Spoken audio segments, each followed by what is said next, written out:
Petroleum is a southern Saskatchewan family-owned business that's there for you. They've been supporting their clients for over 30 years with locations in several communities throughout the southern part of the province. B&A Petroleum is available for all your bulk fuel and lubricant needs with propane at selected locations Monday to Friday. And don't forget, their Cardlock location is accessible 24 hours for your convenience. B&A Petroleum. Fuel you once, fuel you forever.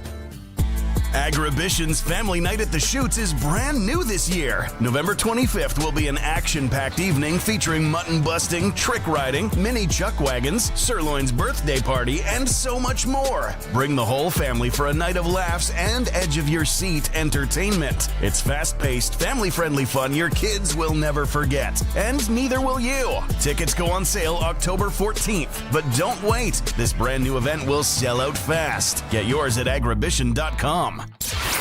Broadcasting from Century Studios in downtown Regina, Harvard Media presents The Sportscage, where Saskatchewan comes to talk local sports. Brought to you by Nelson Homes, supplying home packages and RTMs for over 65 years. Be part of the show. Call 1-866-767-0620 or text 306-936-6262.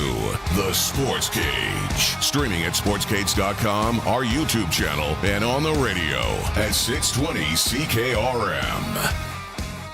The calendar says Friday, September 19th. Just another day, right?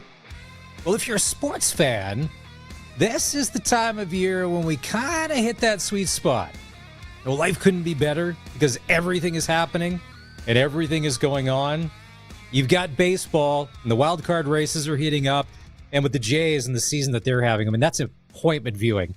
I have never watched so many Toronto Blue Jays games in my life for the amount that I have watched this year. CFL season's in the home stretch. Now all the games are huge. Depending on who wins tonight and tomorrow, no one can catch the Riders this weekend, but it sure could put some heat on us next week when we go into Edmonton. The standings could look completely different. NFL season heating up. Week 3 kicked off last night in Buffalo. And the Dolphins lost. But not as bad as everybody thought they were going to. We'll get into that in just a little bit. College football down in the States, we're a month in, starting to get a feel for who's real, who the pretenders are. Hockey starts tonight. Saskatchewan Junior Hockey League, Western Hockey League, including right here on CKRM, with the Regina Pats will take on the Swift Current Broncos. And the NHL preseason is going as well. And I know NHL preseason hockey isn't Game 7 of the Cup final between the Oilers and the Panthers, but I'm not complaining if I can watch a little bit up, right? Because, you know, absence makes the heart grow fonder. Time to take it all in, or as much as we can, and we'll help you do that the best we can. This is the Sports Cage for a Friday afternoon. It's massive for Barney, along with one of the double C's, Curtis Gammon. For the next 3 hours, we're talking sports along with you. You can always be part of the show at 866-767-0620. Calls are always welcome. Text line, how are my texters? Where are we at today? 306-936-6262 for Prairie Land Rentals. What's on your mind? It's been a busy week. Are you stoked for tailgating? I have a tailgating idea I wanted to bring up with Sharky yesterday, but I didn't remember it until about 10 minutes after the show. But this will be crucial for tailgating and the Saskatchewan Roughriders going forward, at least from a sports cage perspective. And you may be the linchpin to making this happen. You can grab the cage wherever you want, whenever you want. We're live right now on 620 CKRM and the CKRM app. We also stream this thing. Curtis Colson doing good work on the socials. We're on X, where it's always melting down for whatever reason. Have you seen enough Jimmy Kimmel posts in the past 24 hours? Well, there's more coming. So we're there. We're on YouTube right now as well. YouTube chat's good. Come in, little avatar, pop in, boom. Drop bomb, boom, pop out. And also you can, there we are. There's our YouTube chat. You can also grab us on demand. Apple and Spotify and Amazon. Show today is for Nelson Homes, supplying home packages and RTMs for over 65 years. The Buffalo beatdown of the Miami Dolphins didn't happen last night. Yes, the Bills won, by 10, but they didn't cover the spread. The spread was 12.5. They kind of, at times, looked okay, those Dolphins. Does this save Mike McDaniel's job for another week? I think it does. They looked way more put together last night than they did in their first two games. That's for sure. New England and Indianapolis, they didn't look crisp. Mike McDaniel still looks not well on the sideline. He's a slight guy to begin with, and he looks like he's skinnier than ever. Just doesn't look. But last night, it's tough to watch, though, because Tua Tagovailoa went 22 for 34. So they put the ball up 34 times last night for only 146 yards. His top receiver was Tyreek Hill, 5 catches for 49 yards. How many passes did we see last night that were like 1 to 2 yards? Dumps, screens, short passes. But Buffalo was guilty of that too. I think the initial stat or final stat, the average pass last night between the two teams was 1.4 yards. That's not exactly electrifying offense. So understandably, if you're a Dolphins fan, you take that as a win. Yesterday, hey, did you hear? We interviewed Darius Rucker, who's coming to the Brandt Center on October the 20th, by the way. Tickets are on sale at Ticketmaster.ca. We found out at the end of the interview, we asked him, who's your team? He's like, I'm a Miami Dolphins fan. We're like, whoa. And he realizes this may not be a great year. And we ask him, okay, well, if you're a Dolphins fan and you know it's going to be a bad year, do you have another team? And he said no. He's ride or die Miami Dolphins. So Darius, and I don't know where he was yesterday when we were doing the interview, if he watched last night, coming away going, okay, let me put it to you this way, Rider Nation. Have there been games in the past where we've lost, mind you, but you came away and said, well, we lost, but that was a good loss. There are a lot of positives there. We didn't win. That was your game last night for the Dolphins. You didn't look, at times, Buffalo's defense. Like, everybody likes Josh Allen. And Ryan Fitzpatrick, I think I put a video in the chat of Ryan Fitzpatrick taking his shirt off last night in the postgame show. We'll try and find that. But Buffalo's defense at times gives up some big yards. Even last night to the Dolphins, there was times when Tua let Tua cook. You're like, okay. And it was a close game till the fourth quarter. And until that interception that kind of sealed the game, we like Buffalo. We like Josh Allen. If the Bills won the Super Bowl, I think a lot of people would be okay with that just because they never have.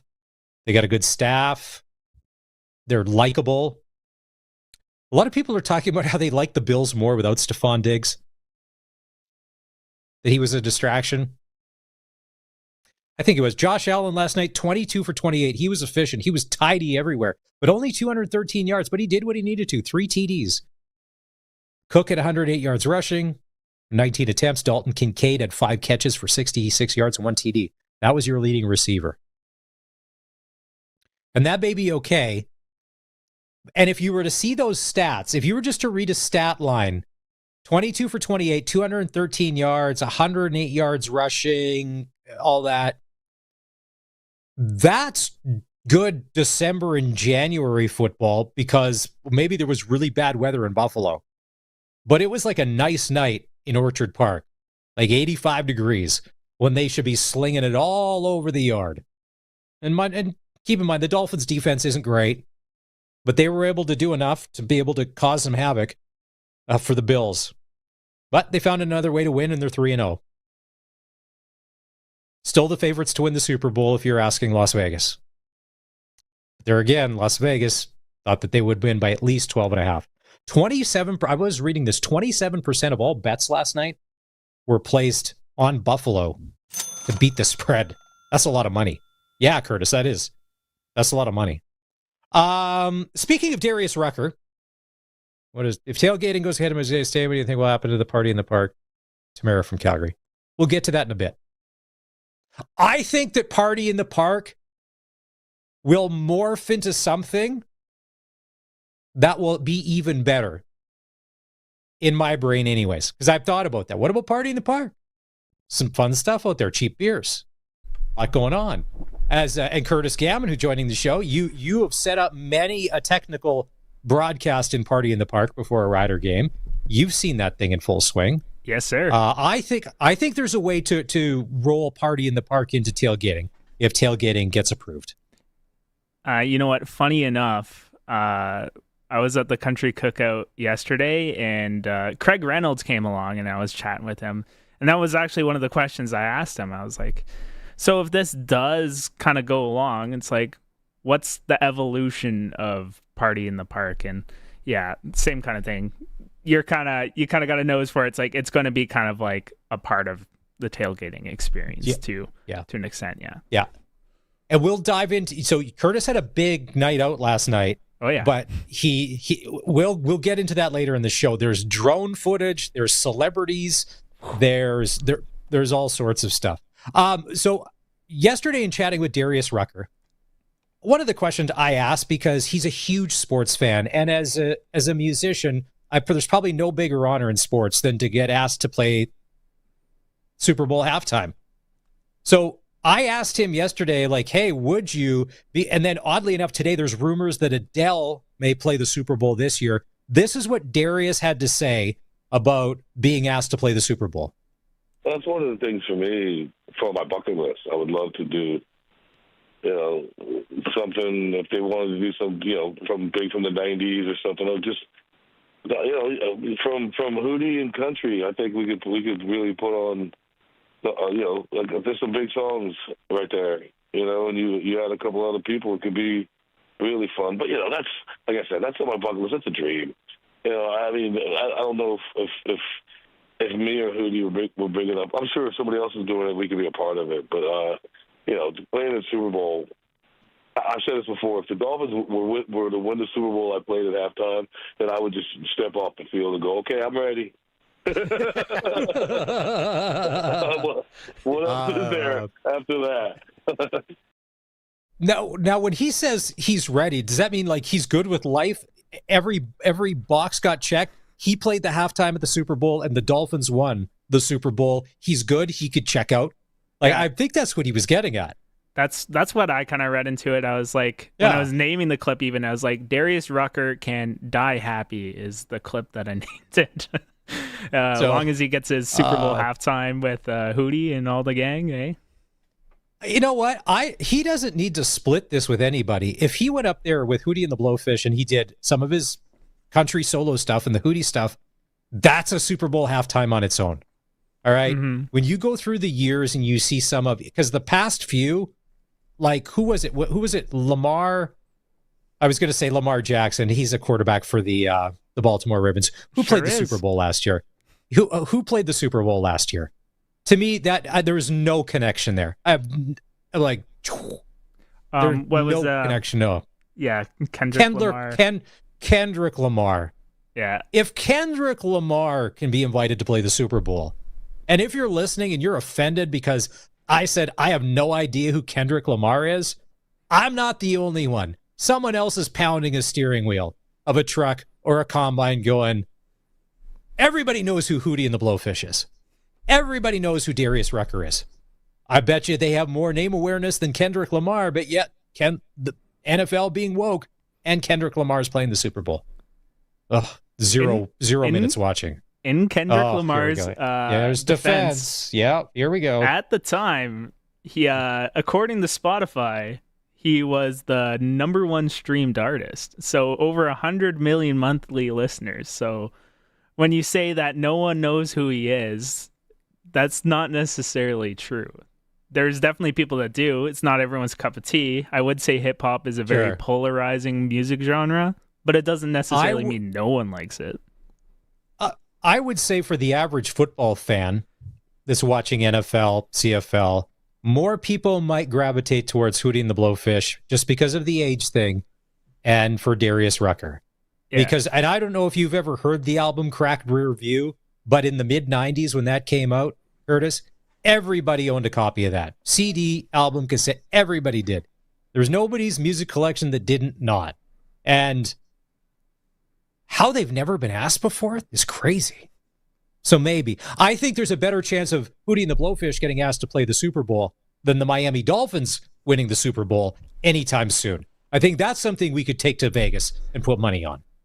Yeah, I when I was kind of like listening to your guys' show yesterday and kind of checking out the clips and all that jazz, I will agree having like a 90s country halftime show would be pretty good for the Super Bowl. I'd definitely watch it. Why not? You can always go back to Kendrick or whoever the flavor of the day is. I don't think it's going to be Taylor Swift. If it is Adele, and I love Adele, she just has so many slow songs. Like, you got to get some tempo in there. Like, and outside of Rumor Has It, I don't know. Like, could you imagine her singing the song Hello? Hello. It'd be good. Or Skyfall for the James Bond theme. Yeah. I don't know. I'm an Adele fan. The one thing about Taylor Swift, though, is I think she couldn't do the halftime show for the longest time because she had I think she had to deal with Coke, right? And it was Pepsi that did the halftime show. So it was conflict of interest, so she couldn't do it. But I don't recall. She might actually not have the deal with Coke anymore. So it's possible, but who knows? If you're putting together your NFL fantasy team for this weekend, or you've got the app open on your phone and you're betting hard-earned money, careful, there are a lot of teams without their starting quarterbacks. Cincinnati Bengals, Joe Burrow is out with turf toe. He had surgery. Jake Browning is your starting quarterback for the Bengals. Came in relief last week, got the win, looked good. Minnesota Vikings, a lot of people are high on the Vikings. J.J. McCarthy, high ankle sprain, 2 to 4 weeks. Sometimes those linger. Carson Wentz is going to take over. Now, if you remember, Carson Wentz, Super Bowl champion with the Philadelphia Eagles. All right? But which Carson Wentz are you going to get? The Philly special Carson Wentz or Carson Wentz of the past couple of years? New York Jets, Justin Fields is in concussion protocol. Tyrod Taylor will start. I don't know if I've ever met a New York Jets fan or anybody that will still claim to be one, but if it is Tyrod Taylor, are you any worse off than you are with Justin Fields as your starting quarterback? I don't think so. San Francisco 49ers, Brock Purdy he's got a little turf toe. He could play. Mac Jones, who's looked okay, would be your starter. And the Washington Commanders, Jaden Daniels, Darian Durant's favorite young quarterback, knee sprain, day-to-day. Marcus Mariota, who is very capable, will be your starting quarterback. Some big games coming up on Sunday we'll get into later in the show. Green Bay Packers and Cleveland Browns. That could be the ugly game of the weekend. Because with the Green Bay Packers and Micah Parsons and that defense, it could be a long day for Joe Flacco and the Browns. If they score 9 points, I'd be surprised. I'll be on that. Rams at the Eagles. The Rams, I think, for whatever reason, McVay and Stafford can dial it up and could beat the Eagles in Philly. Indianapolis at Tennessee. Tennessee's not great, but is Indianapolis for real with Danny Dimes? Dallas at Chicago, that's one of the late games. If the Cowboys can beat the Bears and be 2-1 and a little bit of respectability, that's good. The Bears go 0-3, woo. And your Sunday nighter, the Kansas City Chiefs taking on the Giants. Kansas City got to win. Starting 0-3. They've never started 0-2 under Mahomes. 0-3, that's not great. We'll dive, more into the NFL picture as the show continues. We'll take a break. When we come back, Greg McCullough from the Piffles Podcast will join us. It's a big weekend in the CFL. The standings could be totally upside down in like 48 hours, depending on what happens. We'll dive into the CFL picture next, right here on the Sportscage, on the home of local sports in Saskatchewan, 620 CKRM. Stay in the know about what's happening in Regina. Get the latest news and events delivered right to your inbox with the Regina Today newsletter. Whether you're looking for local happenings, must-visit spots, or the latest in local news, we've got you covered. Sign up today and get Regina's best stories all in one place. Text news to 306-936-6262, and we'll send the link right to your phone. It's free, it's easy, and it's all about Regina. Sign up for the Regina Today newsletter from sasktoday.ca. So since that little ding on my car last week, I don't know where to take it. I don't even know. That's easy. Take it to Regina Motor Products. Who said that? I did.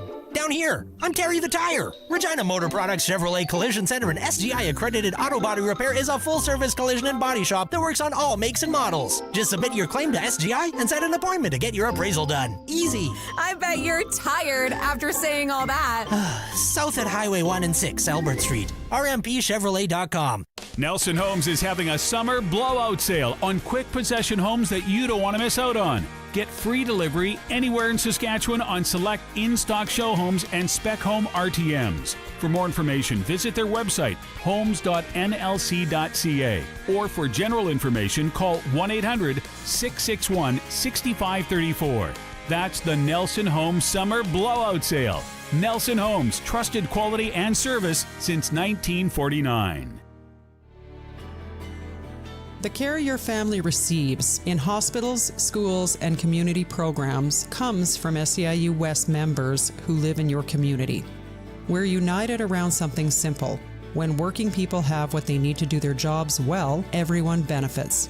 Our conditions of work are your conditions of care. For more information, visit seiuwest.ca.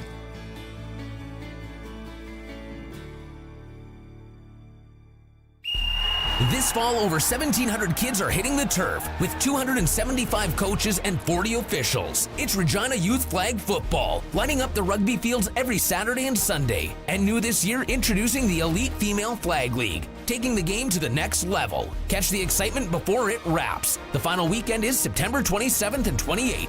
The Sportscage and SGI Canada are proud to support the Regina Youth Flag Football League. Regina Youth Flag Football, where future stars play today. This is Sportscage. Watch our live stream at sportscage.com and on the radio at 620 CKRM. Still to come on the show today, Dave Thomas, the voice of the Riders, will join us. Farhan Lalji from TSN. James Gallo, voice of the Moose Jaw Warriors. On the way to Brandon. They open their Western Hockey League season tonight against the Wheat Kings. And we'll also chat with Brad Gushue, who's announced he's retiring from competitive curling. So that's our Sports Cage poll question today. With Gushue retiring from competitive curling at the end of the season, who is the greatest Canadian men's curling skip of all time? It's a good question. There's been a lot of them. Some people, like if you're old school Saskatchewan, Rick Folk, last guy to win the Brier. And if that's the reason why, okay, I'm sure I totally get it. Who is the greatest Canadian men's curling skip of all time? You can vote now by going to sportscage.com. And when you're there, sign up for the Insider newsletter. And I don't want to say that I was told something earlier today about this Insider newsletter that will be very, very attractive. We'll wait till Monday for the big announcement. But you will like what's going to be happening showing up in your inbox. You'd be nuts not to. Let's go out on the Western Pizza guest hotline, and we're going to put him on the spot. Greg McCullough from the Piffles Podcast joins us. Now, Greg, we talk wrestling, we talk football. Let's talk curling. In your mind, who is the greatest Canadian men's curling skip of all time? Do you have one? It's hard to diminish what Gushue's done. He's been amazing in his career. But you got to think, like, there's a lot of guys. You got Russ Howard out there. You've got Kevin Martin. Like that 90s run, like, they were trading Briars back and forth. You didn't have a dominant team, but Kevin Martin, you got Cooey.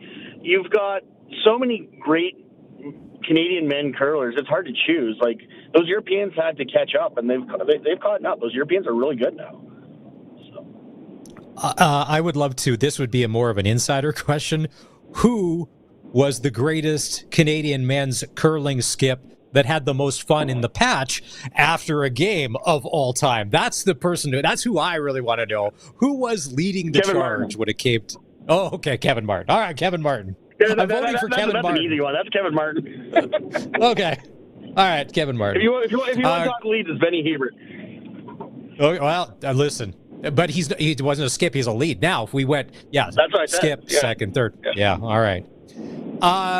Greg, on the podcast, we have everybody we've talked the Montreal game into oblivion, it seems, but let's just resurrect it for a sec, because I want to get your thoughts.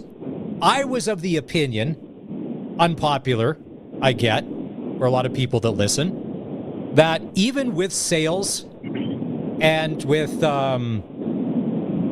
Devon Campbell, I still think with how Montreal played last week, they would have come away with a win regardless. What do you think?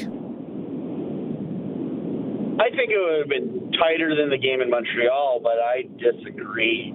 Because everyone wants to point that Sales and Campbell were out, and obviously that's a big one. But you also have to remember we were also on our third string safety as well. And that's not nothing against Cozy Onyeka, but when you're missing two starting corners, your starting safety in Lacombo and your backup safety in Jackson Ford, like it was a real Band-Aid brigade back there in that defensive backfield. Something had to give, and unfortunately, it was usually Krafala Exume that was the one falling all over himself. No one can catch the Riders this weekend, but Greg, when you look at this schedule, there could be chaos depending on how these games play out and how the playoff picture is shaping up. Because right now, as it stands, you've got the BC Lions in the crossover. You've got there is everything. So we'll go through the games, and I don't know if you see it like me. As a Rider fan who was overconfident last week, the only thing that will make me feel better is if Montreal goes into Toronto tonight and lays an absolute beating on the Argos. I go, oh, okay, Montreal's healthy. They're getting it together. They're on the rise. Last week wasn't a fluke. Don't go in there and drop a stinker to the Argos and then make last week look even worse. Even good teams have bad games. And that's what and I understand we're in Rider Nation where the highs are the highest and the lows are the lowest, but good teams will have bad games. Calgary has lost to Ottawa this year. So people need to realize any given night, another team can beat another team. The thing about last week that upset me the most, more than that Rider loss, was the fact that Edmonton lost to Toronto their last minute, because there was a shot where Winnipeg, BC, and Edmonton were all going to be tied. And that would really put the pressure on the Bombers. So tonight, there will be no Nick Arbuckle. Jarrett Deggy's getting the start for the Argos. McLeod Bethel-Thompson once again for Montreal. And Toronto has been such a mystery this year of, well, they can score a million points at times. They don't play a lot of defense. But if Montreal comes in looking like they did last week here at Mosaic, I got to take the Alouettes tonight, even in Toronto, in front of the 6,000 fans they'll have at the game. Yeah, I think the Owls are the safe play on this one. Like, what is Jarrett Daggy? Yeah, he got he drove the field last second, sure, but his body of work in the CFL so far in Edmonton and a little bit of makeup work in Toronto hasn't shown me that he's the next star in this league. So I think it's with that defense in Montreal, now that they're getting healthy, and now that the offense looks like it's finding itself under McLeod Bethel-Thompson again, I think the Argos are in for a world of pain. Yeah, it could be a long night for that Argo defense if Montreal comes out clicking and firing and MBT's a gunslinger. Greg from the Piffles Podcast joining us on the Western Pizza Guest Hotline. He's on the road, traveling the highways of Saskatchewan, BC at Calgary. To me, Vernon Adams Jr. hasn't played great the last couple of games. They won one, they lost one. Some of the VA cracks were kind of starting to show ever since that Rider game. Who's this game more important for? Now, keep in mind, Calgary's ahead of them in the standings, but I think there's more pressure on the Stampeders to play well tonight. Oh, 100%. The Stamps are coming off a bye week. They lost going into the bye week, so they need to win to try to catch Saskatchewan, obviously. So because they're fighting for that home playoff game for the West Final as well. chances are, yes, no matter what happens, Saskatchewan and, knock on wood, and Calgary are both going to be home playoff games, but that West final is going to be huge. Because come playoffs, do you really want to play BC now that they're finding themselves? Do you really want to play Bombers that can know how to win? Or even the Elks that are looking like they could beat anyone in a one-game playoff? It's like the West is tighter than the standings look. Nathan Rourke has got his game back to where it kind of needs to be. Now, is it 2022 for him? I don't know. But he doesn't look to be the problem with the BC Lions. It's that defense, and you can't trust them. You can't trust them. Ken, do you think that Nathan Rourke can outscore the defense's problems tonight in Calgary? With arguably, if the Riders have the number one defense, I would say the Stampeder defense is 1A as well. The BC's defense is dependent on their defensive line pressure. Like, when that defense looks really bad is when they're not getting sacks. And last week, Matthew Betts looked a lot better than he has in the last couple of weeks. So, but the thing is, so he's playing against VA, who's probably the best running quarterback on the run for being able to sling it while he's moving. So I don't think it's going to be a great night for BC's defense tonight. Winnipeg's in Ottawa. I said this to Glenn Suter yesterday. I know there's 5 games left. A lot of football to be played. To me, if I'm a Bomber and a Bomber fan, as I'm now a Bomber apologist on this show, this is must-win territory because now we're in a dogfight for even third place. And I know you guys must love that, but I didn't expect this. I didn't expect the Bombers to be 6 wins and fighting for air. I can't remember what. Every year before the season begins, we make our predictions on where everyone's going to end up. Needless to say, we all had Calgary dead last in the West. Obviously, everyone had that one wrong. But I had Winnipeg in third, but I expected BC to be better and Edmonton to be better. The Bombers are old. That's the problem. They've kept that core together so long. When you're letting Kenny Lawler go for nothing, they're paying too many guys, and they have no backup for Claros. Claros has proven that hit that he took has knocked him out now for 2 games. I don't want to say it was soft, but that shouldn't knock a guy out that long. So they had no backup for him, and everyone knows Streveler can't throw the ball. You could tell on the sideline last week, Winnipeg's offense was getting upset by how bad they were performing. They're just poorly constructed this year. At home, when they're hosting the Grey Cup. Yeah, you kind of forget that it's in Winnipeg. Frustrating. There's shots of whenever Brady Oliveira has his helmet off, and you can just see it on his face. You can see the frustration and the anger. And there's a heart and soul passion guy. If it'd be he's got to go to O'Shea and just be just give me the rock 35 times a game. If he can't throw, put it on my shoulders because I'll die trying. That's what I love about Brady Oliveira. That's why I like Nick Dembski. I loved him as a Rider. I love him because he's all passion. He's all heart. Those 2 guys seem like sometimes they're the only guys out there with heart that are playing for the Bombers. Not that Willie Jefferson and that defense at times doing that, but they've also kind of lost it as well. With Ottawa, Drew Brown will be the starter tonight, and with Ottawa, another team you can't trust. You don't know what you're going to get.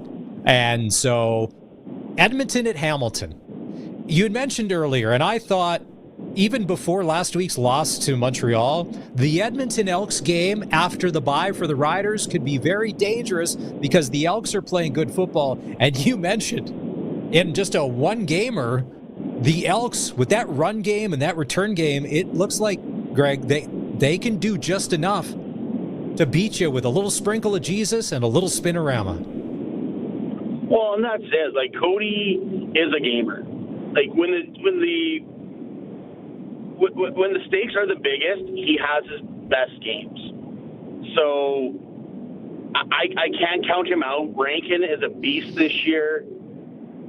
Their defense has some holes, but Tyrell Ford's playing very well back there. He's finally earning a bit of that paycheck they gave him this year.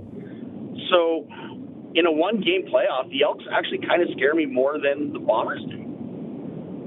Yes, and for the simple fact is because that run game, it's a two-headed and sometimes three-headed monster when you've got Rankin, and then you've got Leak, who's not only on the specials, but he's also the spell back to be like, oh, a little change of pace here. Here's some fresh legs.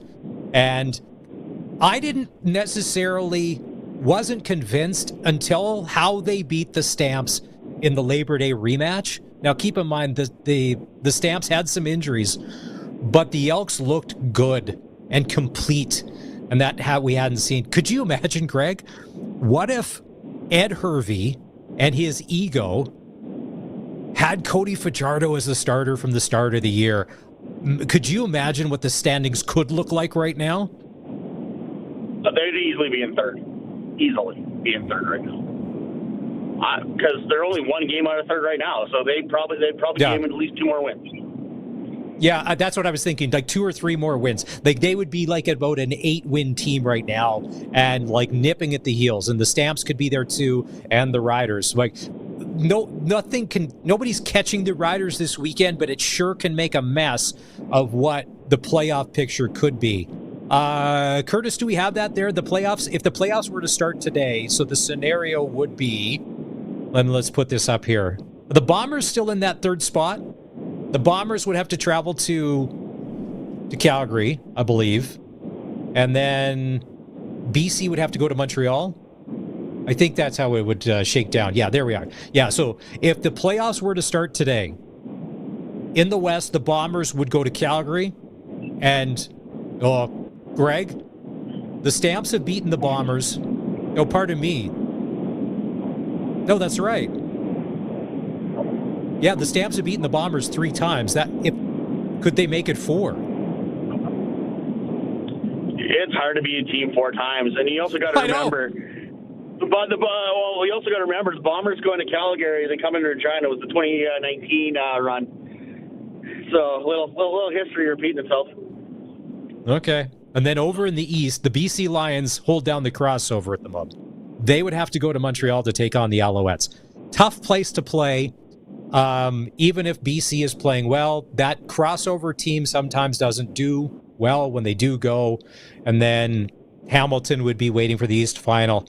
Greg, do the Hamilton Ticats make you as nervous as they make me? Although they are in first place, it is the East Division, and they can be shaky at times.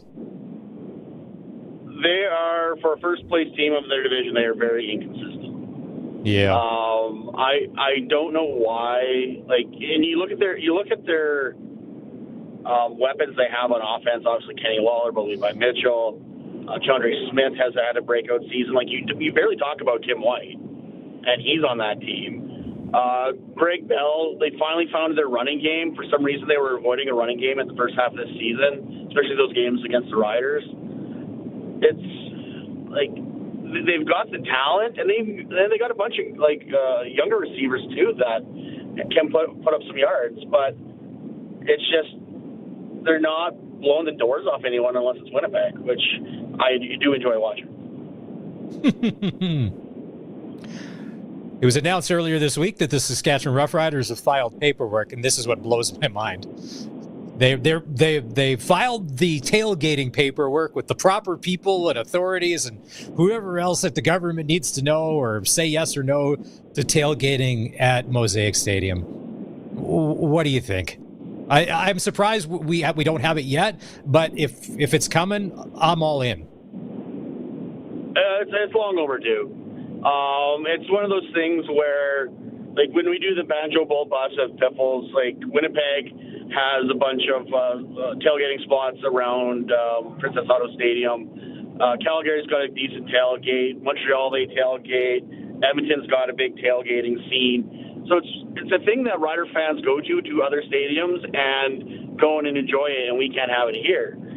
And it's something that they could do in conjunction with Party in the Park. I heard you guys earlier talking about it. Several stadiums in the States, like I went to watch the Patriots play Minnesota a few years ago, and they had tailgating, but you still had and I don't just call it a family fun area, but that's what it was. They had inflatables, they had their own little party thing that you could go and enjoy that as well, but you still have your tailgating area. Like, you don't have to do one or the other. You can do both. Yeah. If outside of Party in the Park and that fence that they put up right there, if beyond that fence, let's say Party in the Park doesn't change one bit. There's still the stages and the happy hour beer and all that. And on the other side of that are people with motorhomes, campers, trucks, barbecues, lawn chairs. As I mentioned yesterday, the dude in the 87 Honda Civic with the windows down and a bunch of tall boys. Okay, sure, whatever. I guess that's tailgating. That won't take away. That will just add to, because I know, Greg, here in Calgary at the game a few weeks ago when I went, a lot of the tailgates were being run by Saskatchewan Roughrider fans that live in Calgary because they all had rider gear on. And they normally rep Stamps gear when the riders aren't there. But all it does, and you know this, it creates camaraderie amongst the fans, and it really makes it more of a party atmosphere. Oh, yeah, that's the atmosphere. And you're right. It does help with camaraderie. You're going around, go Riders. When we go to the Winnipeg ones, they boo us. I say it's Matt Nichols behind me. It's fun. You just go and do that kind of stuff. But it's something you do because, you make friends, you make companions. Like, I know a bunch of Bomber fans that are not bad. They're still Bomber fans. They have bad taste, but they're nice people. And because of those tailgates. And you see, and next time we come around, we see them again. And you just it creates a community not just for the team, but for the CFL in general. Whatever hurdles it takes, if you and I have to go testify at some hearing, I don't know how credible of a witness I am. There's things probably don't ask me about certain parts of my life, but I'll say whatever I need to. And I'm not above, listen, I get slid something on the side, I'll sing like a canary. You tell me that, I'm all good. I'll even not wear a hoodie that day if we got all out to look respectable, but I'm all in. I'm all in. And even next year, if they had to we're going to do a pilot program. Like, we're going to do 3 games out of the 10, like maybe Labor Day, just kind of test it out, get the feet under. I'm okay with that too. If you got to graduate it in, if people are like, well, I don't know about diving in here, all 10 toes in the pool, even if you got to slowly bring it in, graduate it, and get her going, I think this week is something good. Hey, thanks for doing this. Where's your final destination today? Where are you driving to, or where are you driving from? I'm heading home. I was in Big River earlier today, so you're catching me on my long drive home. And how long is the drive from Big River back to Regina? Just shy of 5 hours. Ooh. Had a meeting at 1 o'clock. So. Okay, so if you were running Big River's tourism social media account, give us a couple of highlights before we let you go as to why we should all visit Big River, Saskatchewan. They've got a big river and a bunch of trees. That's all I basically saw. And the hospital. Short and sweet, right? Attention spans these days. All right. Safe travels. Go with you, it's everybody but the Bombers. All right, so and then let's catch up and do this again. It's Greg McCullough from the Piffles Podcast joining us on the Western Pizza Guest Hotline here on the Sportscage. The Saskatchewan Junior Hockey League and the Western Hockey League get rolling tonight with their regular seasons. More on that coming up. It's the Sportscage on 620 CKRM. Saskatchewan's own Hunter Brothers are bringing the Homegrown Nights Tour to the Connexus Arts Center Thursday, November 27th. Those were the nights. 5-time CCMA nominees. Born and raised in Shaunavon, these brothers know how to light up a stage. And they're bringing special guest Shantea to crank it up even higher. Tickets on sale now. Hunter Brothers Homegrown Nights Tour, November 27th. Get your tickets at connexusartscenter.ca. See you at the center. Did you know over 1.3 million homeowners call on Reliance for their water heater needs? With over 140,000 five-star online reviews and over 60 years experience, you could say Reliance Heath are water heater experts. Switch to Reliance Heath today. They'll give you $200 plus standard installation is included. For all your hot water needs, call on Reliance. Visit waterheaterrentals.com for details. Terms and conditions apply. SEIU West members are phlebotomist, food service worker, security officer, plumber, continuing care assistant, porter, licensed practical nurse, medical device reprocessing worker, purchasing agent, environmental services worker, social services worker, cook, health information management practitioner, switchboard operator, distribution worker. The backbone of your public health care system.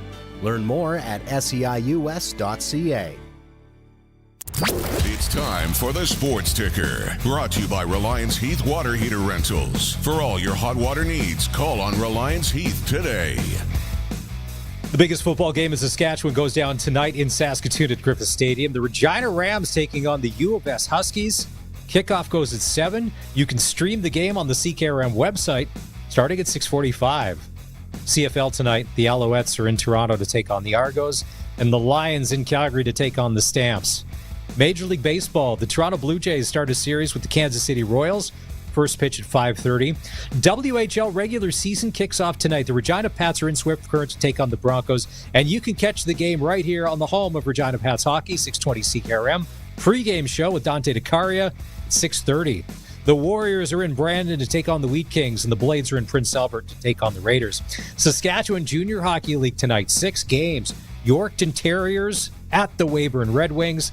Estevan Bruins in Melville to take on the Millionaires. And the Warman Wolverines in their first ever game will host the Humboldt Broncos. And the Saskatchewan Sports Hall of Fame is having an open house and autograph session tomorrow from 1:30 till 2:30 with its 2025 inductees at the Sports Hall on Victoria Avenue. You can meet people like former Saskatchewan Roughrider and Seattle Seahawk John Ryan. Friday edition of the Sports Cage. The news came out earlier in the week about tailgating at Rider games. And I said to Sharky and Barney, good on you. You guys have been banging this drum for a long time. In the Pilsner Cup and our planning committee meetings, we've always had tailgating. It was probably going to be illegal. Now it's probably legal. That's good, right?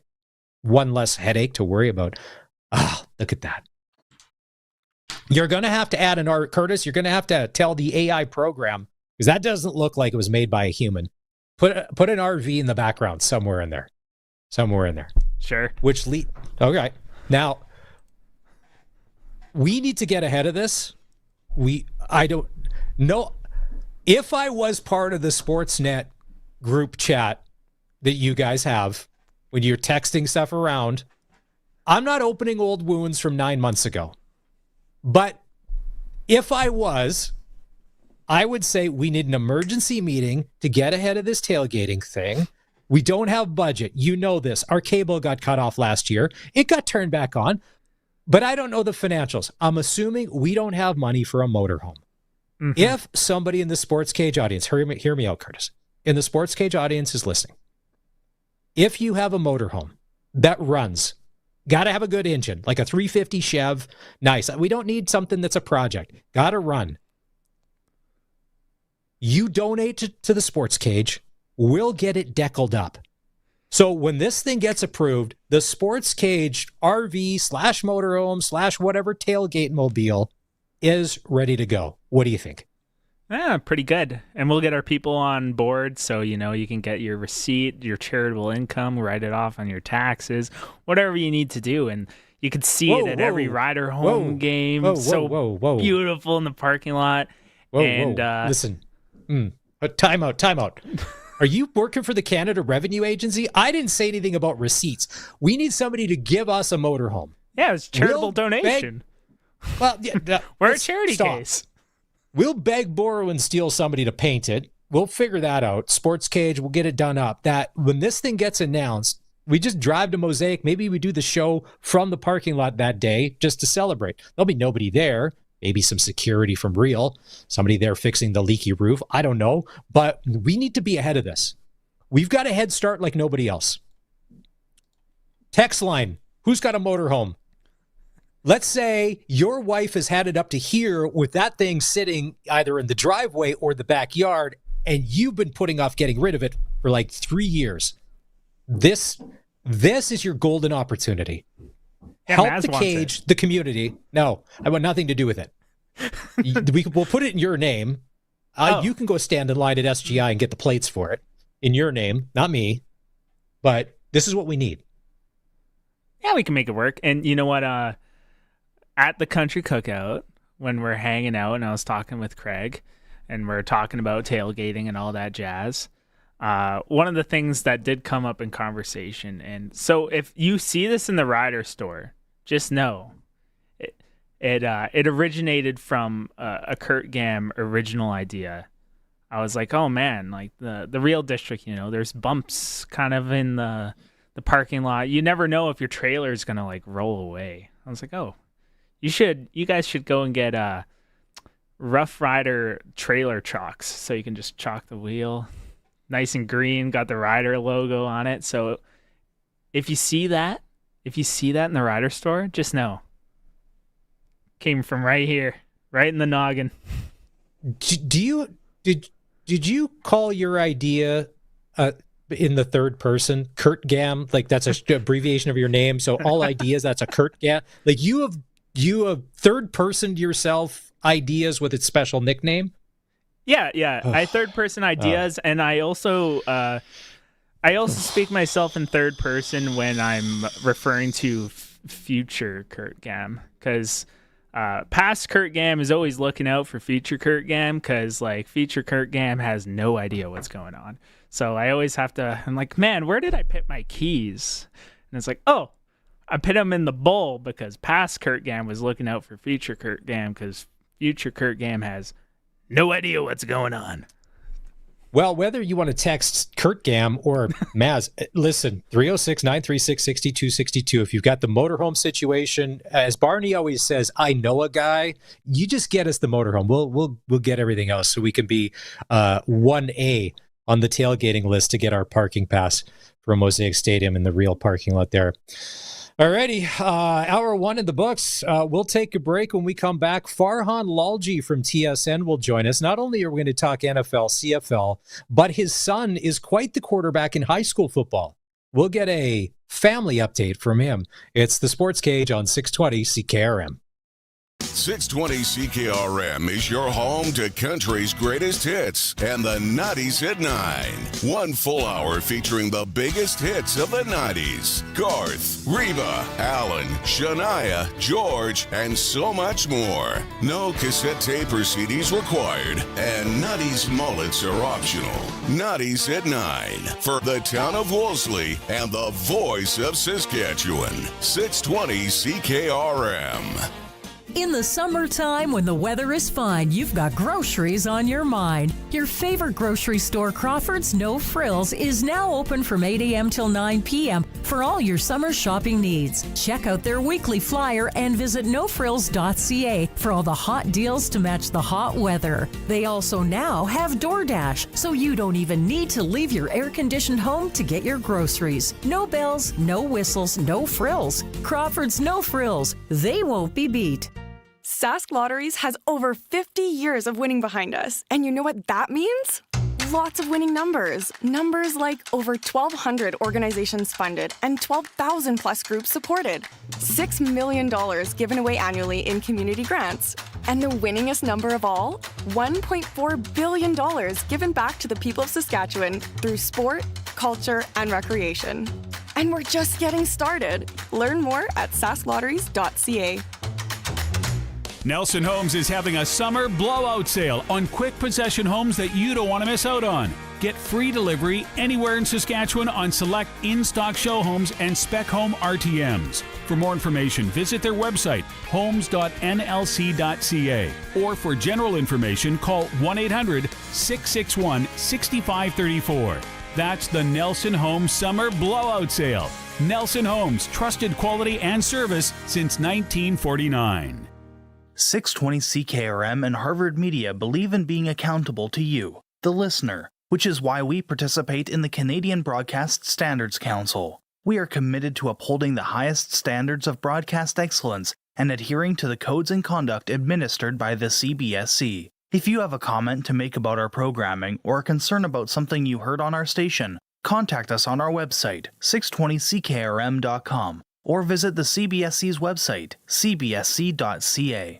Hey, you down there. Yeah, it's me, the sun. Been up here doing my thing for, 4.6 billion years or so, and you're still paying full price for power? Come on. Get a Keln Solar residential system. Use me to power your AC, your fridge, your whatever that thing is in your garage. Help me help you. What movie's that from? Anyway, when you've got extra power, Sask Power gives you credits. Jerry Maguire, that's what that line's from. Get a quote at kelnsolar.com. This is 620 CKRM, a Harvard media station. Available everywhere in high-res audio with the CKRM app. It's 4 o'clock. Good afternoon. I'm Corey Atkinson from the sasktoday.ca newsroom with your 620 CKRM news. Regina residents are invited to share feedback on the city's encampment response strategy. The city is reviewing how it responds to encampments, defined as one or more tents or temporary shelters. Input will come from a public survey, service providers, and people with lived experience. Results will form recommendations for City Council. The city says it wants to hear from residents across Regina. The survey is open until September 29th at beheard.regina.ca. A third person has been charged in connection to a shooting that left an 11-year-old girl with serious injuries. On August 11th, Regina police were called out to a home on the 1000 block of Edgar Street. Inside the home, police found the 11-year-old girl with a gunshot wound. Earlier this week, charges were laid against two people, a 20-year-old and an 18-year-old. Today, police announced that they have arrested and charged a 41-year-old man in connection with the case. He has been charged with attempted murder, conspiracy to commit murder, and several gun-related charges. The investigation is continuing, and anyone with information is being asked to contact Regina Police or Crime Stoppers. Minister Warren Kading is preparing for a trade mission to Southeast Asia later this month. The focus will be on boosting trade links in agriculture, mining, and energy with Indonesia, Malaysia, and Thailand. Kading will attend the Canada-ASEAN Business Forum in Kuala Lumpur, where he will give a keynote speech on food security. Asia is an important market for Saskatchewan, with exports topping $10 billion in 2024. Indonesia accounted for $868.9 million of that total. The trade mission runs September 20th to 28th. SGI reports a large increase in storm-related auto claims this summer in Regina and area.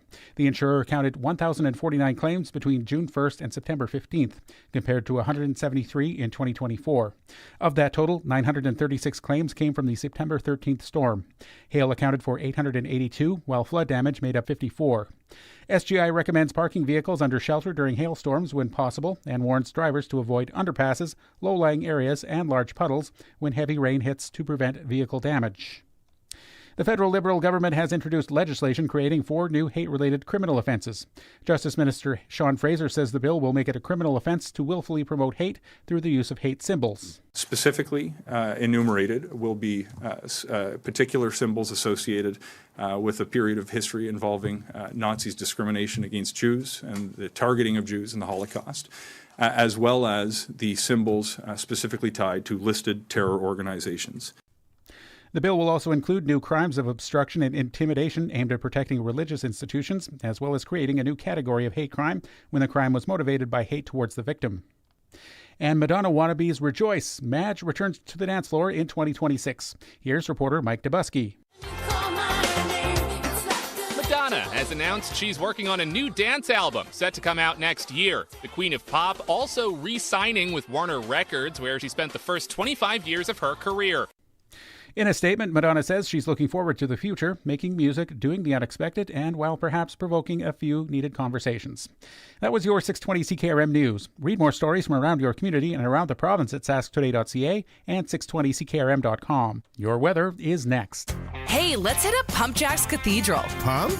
You talking about my basketball shoes? No, Pump Jack's Cathedral. Who? Pump Jack's Cathedral Saloon and Steakhouse. They're open now. They've got a large selection of local draft and food and drink specials. Kids are allowed until 8. There's live entertainment every weekend. Let's go. I'm pumped. On the corner of Albert and 13th, Pump Jack's Cathedral Saloon and Steakhouse. Come early, stay late. The place where friends meet. So, since that little ding on my car last week, I don't know where to take it. I don't even know. That's easy. Take it to Regina Motor Products. Who said that? I did. Down here, I'm Terry the Tire. Regina Motor Products Chevrolet Collision Center and SGI accredited auto body repair is a full-service collision and body shop that works on all makes and models. Just submit your claim to SGI and set an appointment to get your appraisal done. Easy. I bet you're tired after saying all that.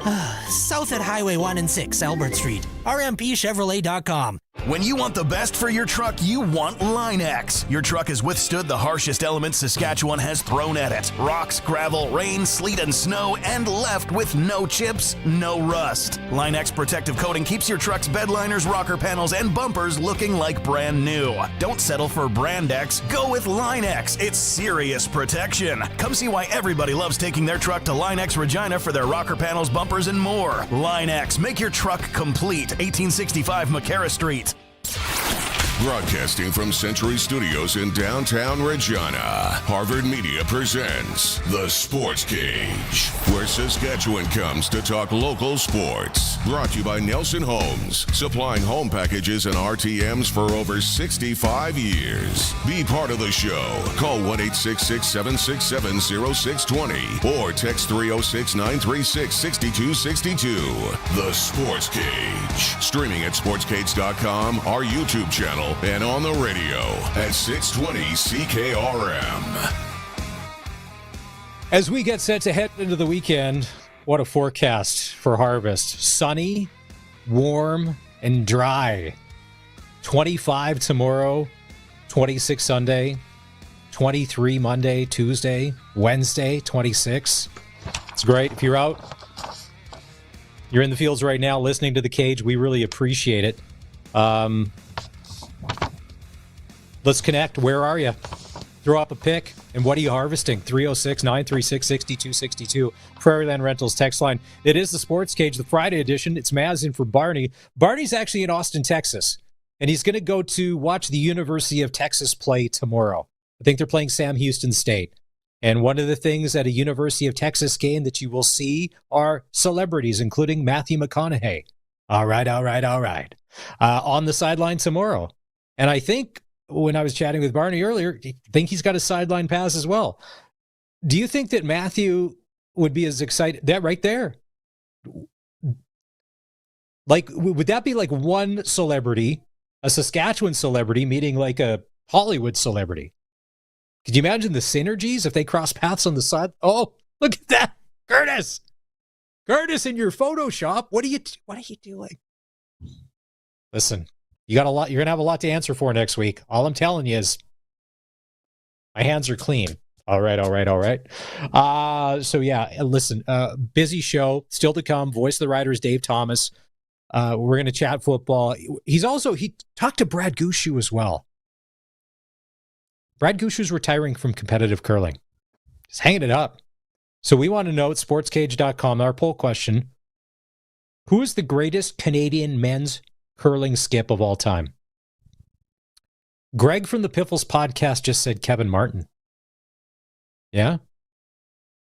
There's been so many good ones. I mean, Kevin Cooey. I'd mention Rick Folk because he's the last guy to win a Brier. If you're a traditionalist and you love your history, why not? Go to sportscage.com. You can vote there and also get signed up for our insider newsletter. And I think on Monday we've got an announcement about the insider newsletter and some sweet incentives for you to give us that precious email address.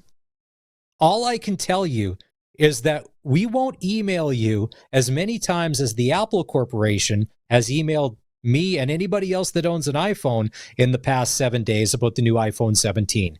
Because I think yesterday alone I got 4 of them. Yeah. It looks super cool, but you probably changed like the plug-in for the charger, so I'm going to have to go buy that as well. I'm still catching up from the iPhone 15. You got to stop doing this to me and everybody else. All right, let's do this. Let's say hi to Farhan Lalji from TSN. It's time to get the inside story. TSN's Farhan Lalji on Sports Cage is brought to you by the Cooperators. Time to get financially fit? Cooperators can build a plan that works for you. Cooperators, investing in your future together. How are you, sir? Maz, I'm good. How are you? Not bad. Can we start with a proud dad moment? When we chatted with you a couple of weeks ago, you were at your son's high school football game, quarterback, correct? A little update. How are we doing? What's the team record? And are we playing tonight or are we playing this weekend? We're playing tonight. When we did this 2 weeks ago, it was his first varsity start, and he played really well. Unfortunately, late in the third quarter, he injured his foot, so he didn't play last week, but is back playing tonight.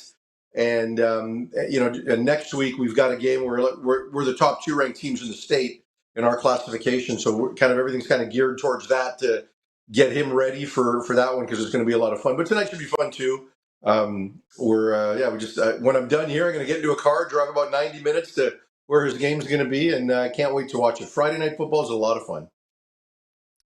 What's the name of the school and the team name? Well, he plays at Linden High School in Washington State, and the Linden Lions, and they play Marysville something tonight down in Marysville, which is about 90 minutes away from us. Okay, so the Linden Lions. All right, we're all Linden Lions fan. We're all with you. They're green. There's a bunch of trees. It looks exactly like your framing. It's perfect. Looks like a rider. Nice. The Buffalo Bills beatdown of the Miami Dolphins wasn't as bad as everybody in the sports world was predicting last night. Did Mike McCarthy do enough to keep his job for another week? Mike McDaniel, pardon me. Well, I think if they were going to make a move, they would have made it today, and they haven't yet. You've got a long week, which is a good time to make a move. You've also got a really, really soft schedule, which is a good time to make a move as well, because the new coach could potentially, get things up and running, maybe get some momentum. But, they did a lot of good things, right? It came down to 2 plays for them. At the end of the day, right, you get the block punt and, at a critical time, and that's what losing teams do, right? They make those plays in those moments. That's what losing teams do. And then Tua Tagovailoa, who I've wanted to believe in for so long, and I just find it harder and harder every game, every season. If you were talking about my son, if he makes that kind of pass in a high school game, I would be pissed that he stared down the receiver like that and let the linebacker get underneath it. Like, that is a high school poor play, right? And then he changed his arm angle a bit because there was some pass rush pressure. You can't do that. And 2 plays cost you a football game, right? And they did so many other things well. But listening to McDaniel after the game, remember when Mike McDaniel was kind of this quirky genius, right? Now he is awkward, uncomfortable, does not sound like a guy that should be leading a locker room of men.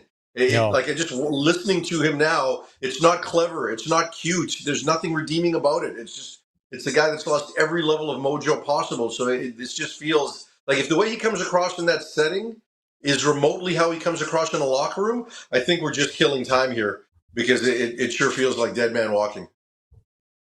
On the Tua Tagovailoa front last night, it was tough. They threw the ball 34 times, and you go, wow, 34 times for 146 yards. Ooh. And okay, now it's September. It was 85 degrees.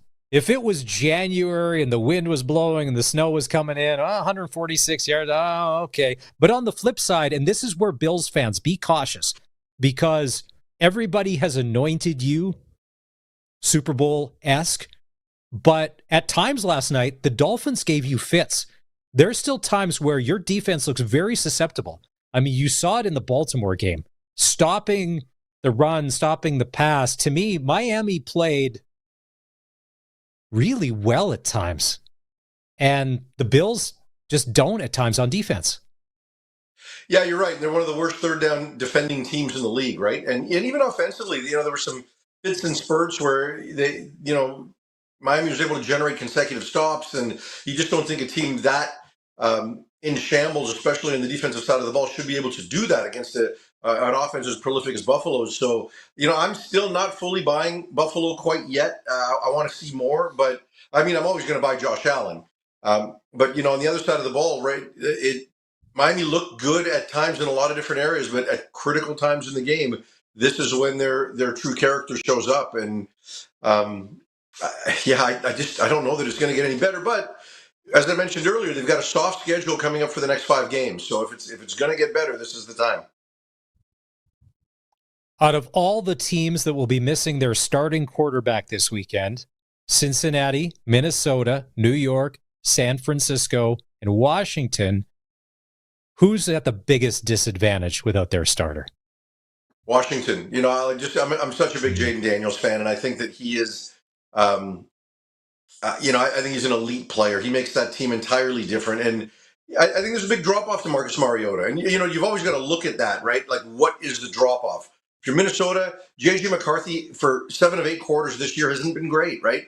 And Carson Wentz has been so erratic in the back half of his career thus far. We'll see what we're going to get. But he does have the ability to win games. And the thing with Minnesota is they've got the best offensive coordinator in football in Kevin O'Connell. So if anybody can get everything out of Carson Wentz, it's probably him. But like I look at Washington and they were so dependent on Daniels, and it hasn't looked great for them so far in the early going this season, but I'd bet on that kid. He just has the ability to make them better. So I think there's going to be a drop off there. I think on the Cincinnati Bengal front, and I like Joe Burrow, but I feel like they're wasting his best years. He's going to be out. He's the guy that's getting hurt all the time. He's the guy that's getting hurt all the time. And their offensive line is built, right? Like it's their defense where the holes are. And as good as Joe Burrow is, Jake Browning has shown an ability to tread water when he's had to play, right? Like he can be a 500 or better quarterback for whatever the 3 months are that he's got to play. But again, you've got a really challenging defense. So you are right. They are wasting years of his prime. People have said that to me about Justin Herbert. And I just feel that Herbert has always left you kind of wanting in big moments himself, even though he looks good right now. But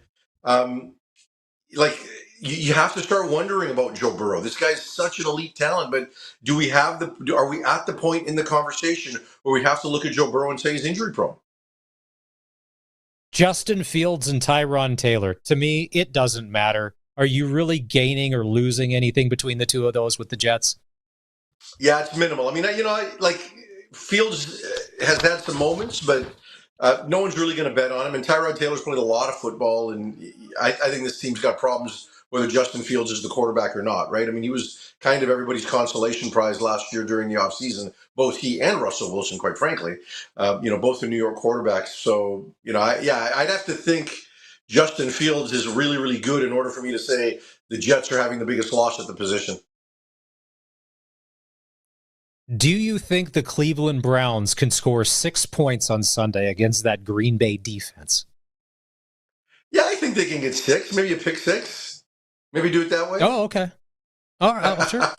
No, I do think they can get 6, but I think it's a pretty safe bet. They're not going to find a way to win.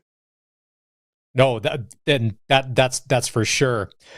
I don't know what it is, but Mike McVay and Matthew Stafford going to Philly to take on the Eagles. If there's one team that I think can beat the Eagles at home, it's the Rams, and it's for whatever reason. And the Eagles play, I hate the tush push. It's just not like, but I think the Rams can come in there and maybe work a little magic. Yeah, I don't disagree. I mean, when you go back to the NFC title game last year, even in conditions that totally favored Philadelphia, the Rams were right there until the end. McVay's an exceptional coach. He's really sharp. I think if anybody can find a way, he can.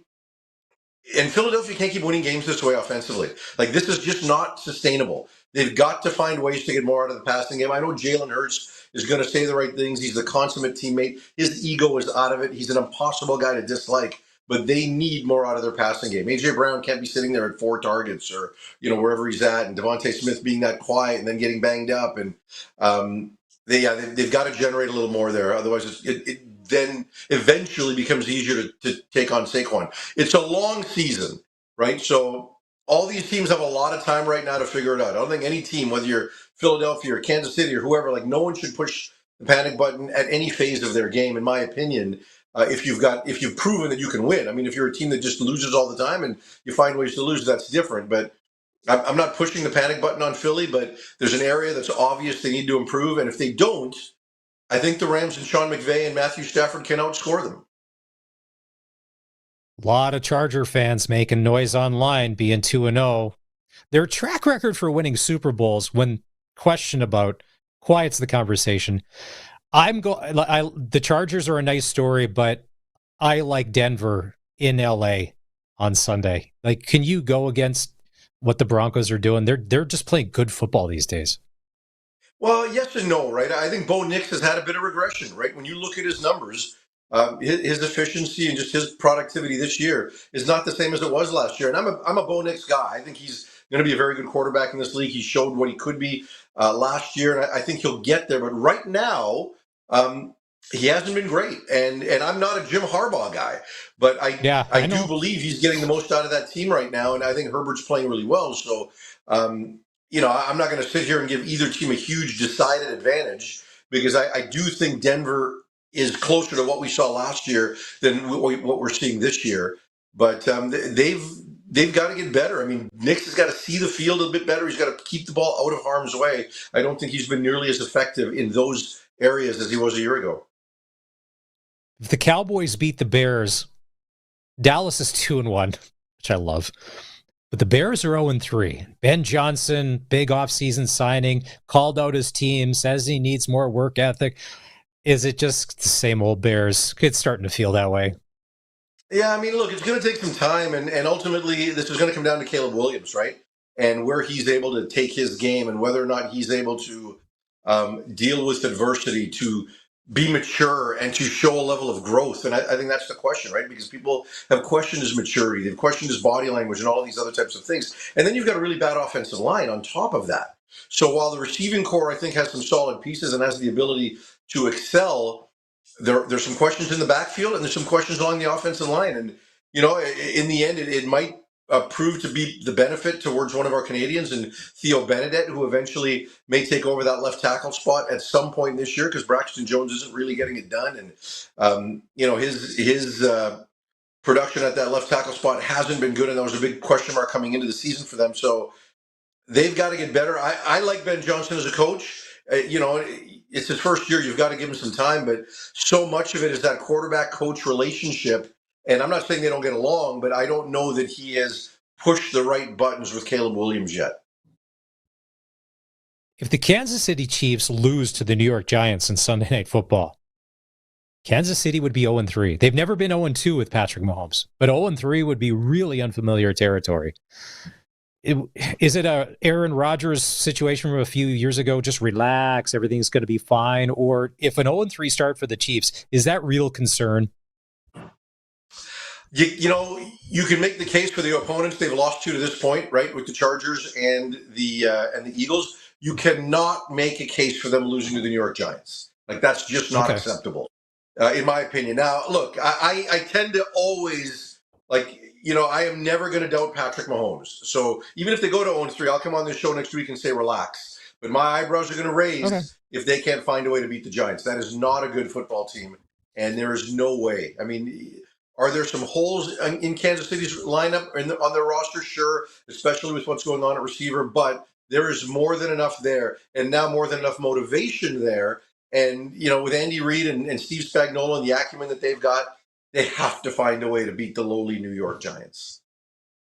Russ was cooking last week against the Cowboys. Do you see those deep balls he's throwing? That was nuts. I know, but he was good. It was a throwback vintage performance, which is why it's such a waste that the Giants found a way to lose that game. Because Russ isn't going to do that on multiple weeks, right? Like, that's not who he is at this stage of his career. That's a bad Dallas secondary, a questionable Dallas defense all the way along where they've got holes. So I don't think that's going to happen when you're facing Chris Jones and Trent McDuffie and some of the other pieces on Kansas City's defense. He cannot put up a 400-yard performance against Kansas City. As we switch to the CFL, Farhan, a lot of us Rider fans, the only way we're going to be able to rationalize losing to Montreal last week is if Montreal goes into Toronto tonight and blows the doors off. Then it wasn't a fluke. That's just a good football team on the rise playing good football. I don't think that justifies what Saskatchewan did last week, because remember, Jared Dayton is going to be Toronto's quarterback right now. Right? I know. Montreal is going to go in there and win the football game, right? McLeod, Ethel Thompson played well, but that matchup with Exume and Philpott was like taking candy from a baby, right? The fact that that was the option that Saskatchewan rolled out there, and Jason Moss just looked at that and said, "Yeah, I'm going to go there, and I'm going to go there again, and I'm going to go there again," and made a lot of money for Philpott. I mean, at the end of the day, when Saskatchewan's healthy in the back end, they're not going to play like that on a regular basis. But Montreal's going to go in tonight, and they'll beat Toronto, but not because they're a great football team, but because of who Toronto's going to be playing at quarterback. So I fully expect Montreal to win 2 in a row here and steady the ship. And then you may get Davis Alexander back in the next 2 weeks. Last year, the biggest storyline in the CFL was Vernon Adams Jr. and Nathan Rourke in BC. Tonight, it's the first time they'll face each other in the regular season. VA for the Stamps, Rourke for the Lions.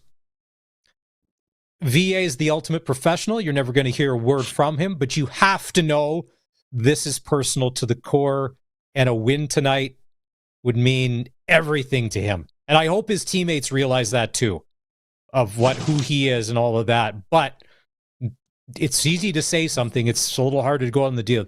To me, this is the game of the weekend. Yeah, it'll be interesting to see how this one plays out. I fully expect Calgary to win. VA will be motivated, but the one thing with VA is VA's not selfish, and he never has been. He's very motivated by winning. And yeah, he wants to put up numbers. The last 2 weeks, they haven't been as smooth offensively, no. There's no doubt. And really on both sides of the ball, but now they're healthy, right? They've got everybody but Flo Orimolade back. Their offensive line will be healthy. Adrian Green at the corner, Jalen Hutchings at defensive tackle. They're going to have all those pieces there. And meanwhile, BC, no James Butler, no Broxton at left tackle, who for my money has been as good a tackle as there's been in the league this year, and no Javon Katoy. So there's a drop-off in all those replacements. So as good as Nathan has been, I think he's going to struggle to win a shootout, which you might have to, given how BC's defense has been of late. So I think Vernon's going to find a way to win, but I also think Vernon's not going to make it about him. And the guys will rally around him, but other than Dom Rhymes, it's not like a big group of those guys dealt with what VA dealt with. And the other thing with VA is he actually really likes everybody in BC, right? He likes Nathan Rourke. He likes Justin McInnes. He likes Keon Hatcher. And it's not the same coaching staff as it was a year ago, right? So he won't make it personal. But VA for his own sanity right now, he wants to play better than he has the last 2 weeks. He wants to find his groove again. I agree. The past couple of weeks, that's not the VA that we've seen. Earlier in the week, Mike O'Shea did his best in the press to talk up Chris Streveler, who will be the starting quarterback in Ottawa tomorrow against Drew Brown as they take on the Red Blacks. For me, this is must-win territory for the Bombers if they're going to keep pace for third place in the West, maybe a crossover. Streveler, Drew Brown, Red Blacks, who hasn't played but seems to get injured. Like this one's a bit of a murky mystery. Yeah, I mean, I'm so quarterback-centric when it comes to my evaluation on these games, and I just don't think that Chris Streveler is a legitimate long-term answer at the quarterback position for any team. I'm not saying he's not an effective football player because he has the ability to run and do different things, and much like I talked about VA, Chris Streveler is not going to make it about him. He's very much about the team. But I just think there's going to be so many limitations in the pass game for Winnipeg. I just see Ottawa winning this game. And it's going to be must-win for Ottawa, right? Like, they haven't lost belief that they still have a shot to get into the playoffs. And is it must-win for Winnipeg, especially if BC loses tonight? Right? Like, they're right there with the Lions again. So I'm not sure there's necessarily that level of panic. But and I thought we would see Zach Collaros this game. So, so unfortunately for the Bombers, he's not ready to go. Hopefully it's sooner rather than later. Dustin Crum has played very well for Ottawa. So can Drew Brown bring more to the table than Dustin Crum has the last couple of weeks? He's going to face a better defense than what Crum did in the 2 games against the Lions. But I'm going to take Dustin Crum over Chris Streveler anytime. And, Winnipeg's been good on defense, but they've been inconsistent there too. So I think Drew Brown, I should say, is still going to have every opportunity to put up some points in this game. To me, the Edmonton Eskimos are the most improved team in the CFL over the past 6 weeks. They're playing complete football, their run game, their return game. Cody's doing just enough. The defense, you can see some of the stars coming out. And Hamilton, to me, is not trustworthy. Now, they are at home, so I will give them that. But if Edmonton can play the scrappy football they're playing, I can't see why they can't go in and steal one at the nameless Tim Hortons, not Iverwin Stadium. Yeah, I would agree with you. I think they're right there. Hamilton has not been the same team offensively that we saw in the first 6-7 weeks of the season. They've regressed a little bit.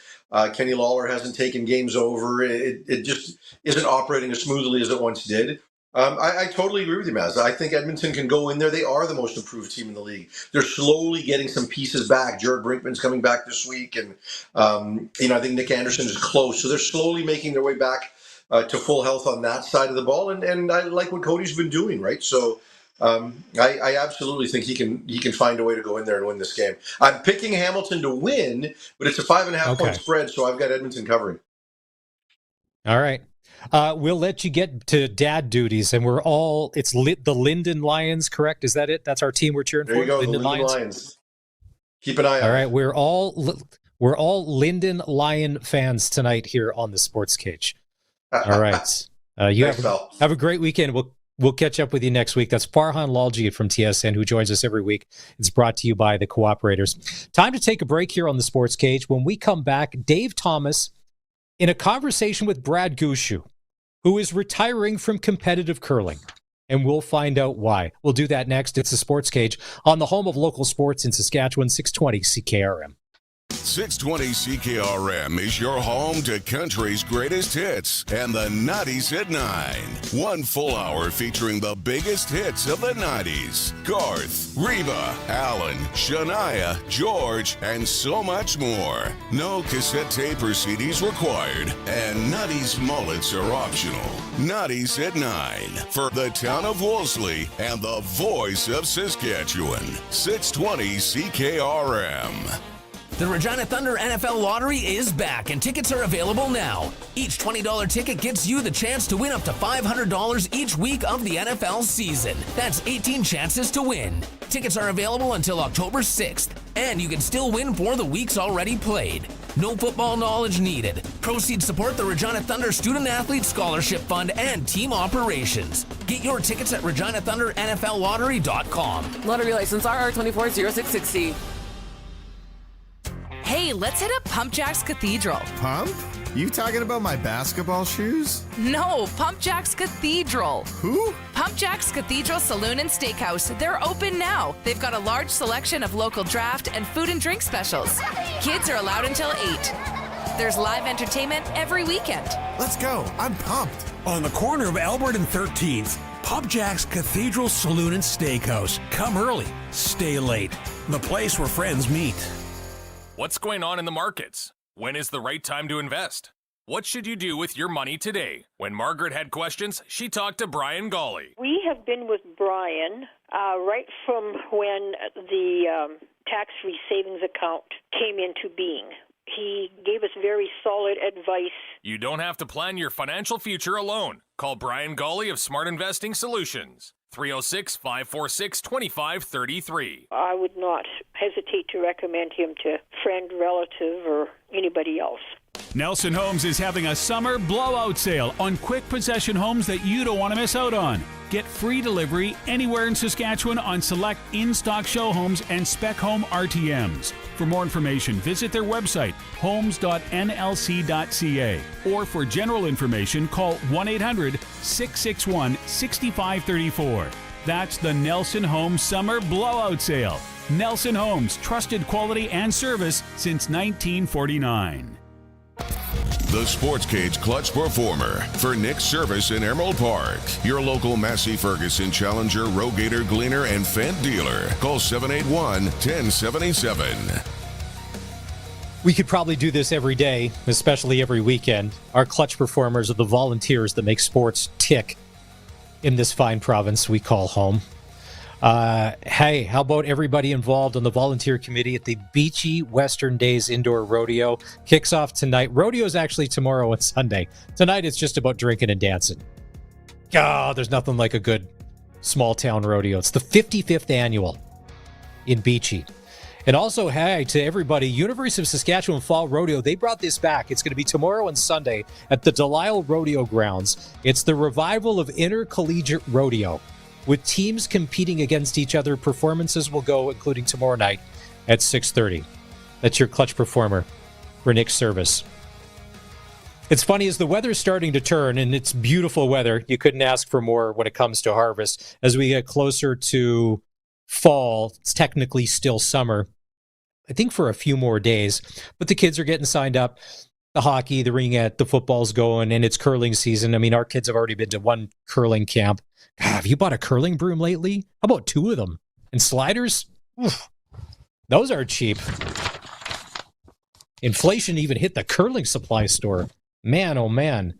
And then the announcement came out that Brad Gushue is going to retire from competitive curling.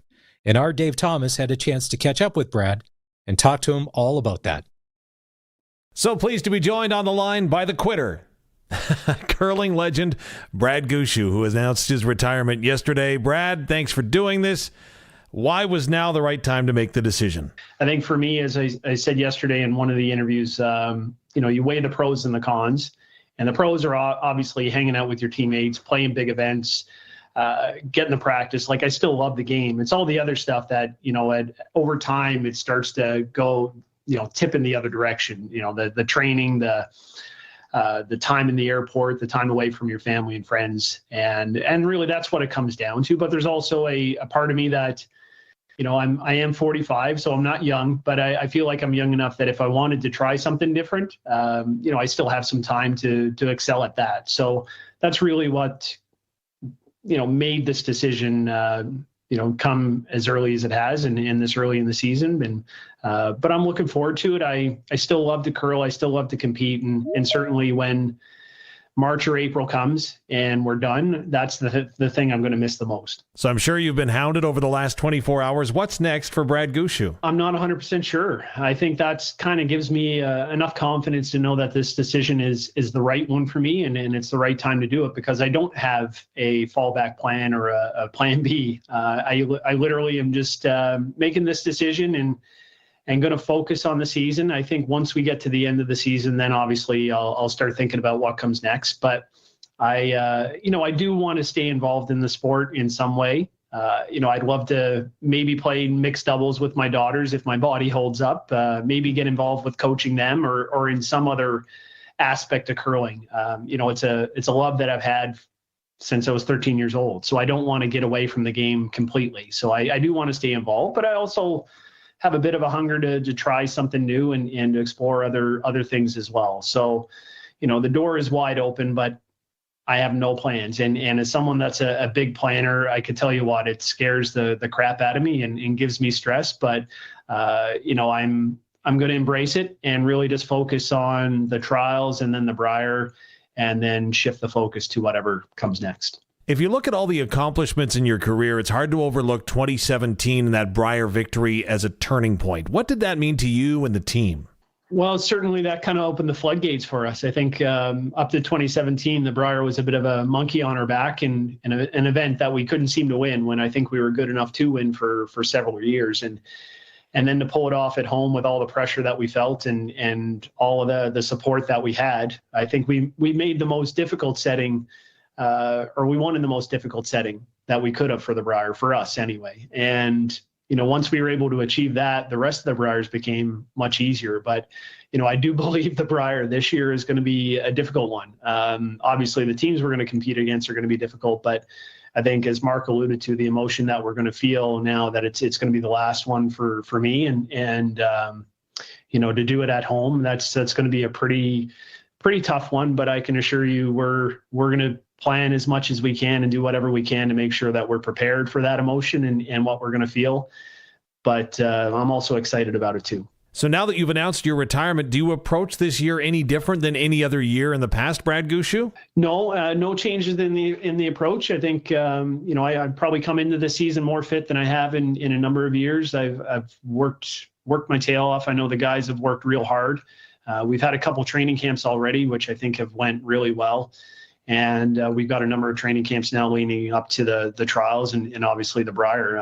We're going to be putting it all out there and giving everything we can. I think the only change that we made, and it's probably not even a change because I think we attempt to do it all the time, was to really have as much fun as we can over this year. And I think I'm personally going to make an effort to really enjoy each and every moment that I'm going to have and certainly show the gratitude that I have for the people that have helped me along the way, whether it's my teammates, whether it's our support staff, or whether it's, the fans that come out and watch us. I think I'm going to try and embrace that as much as I can and enjoy it. And, hopefully that'll keep me a little bit more loose than I typically am. I'm excited about it. I'm looking forward to it. And I have to say that my team, when I shared it with them, were amazing.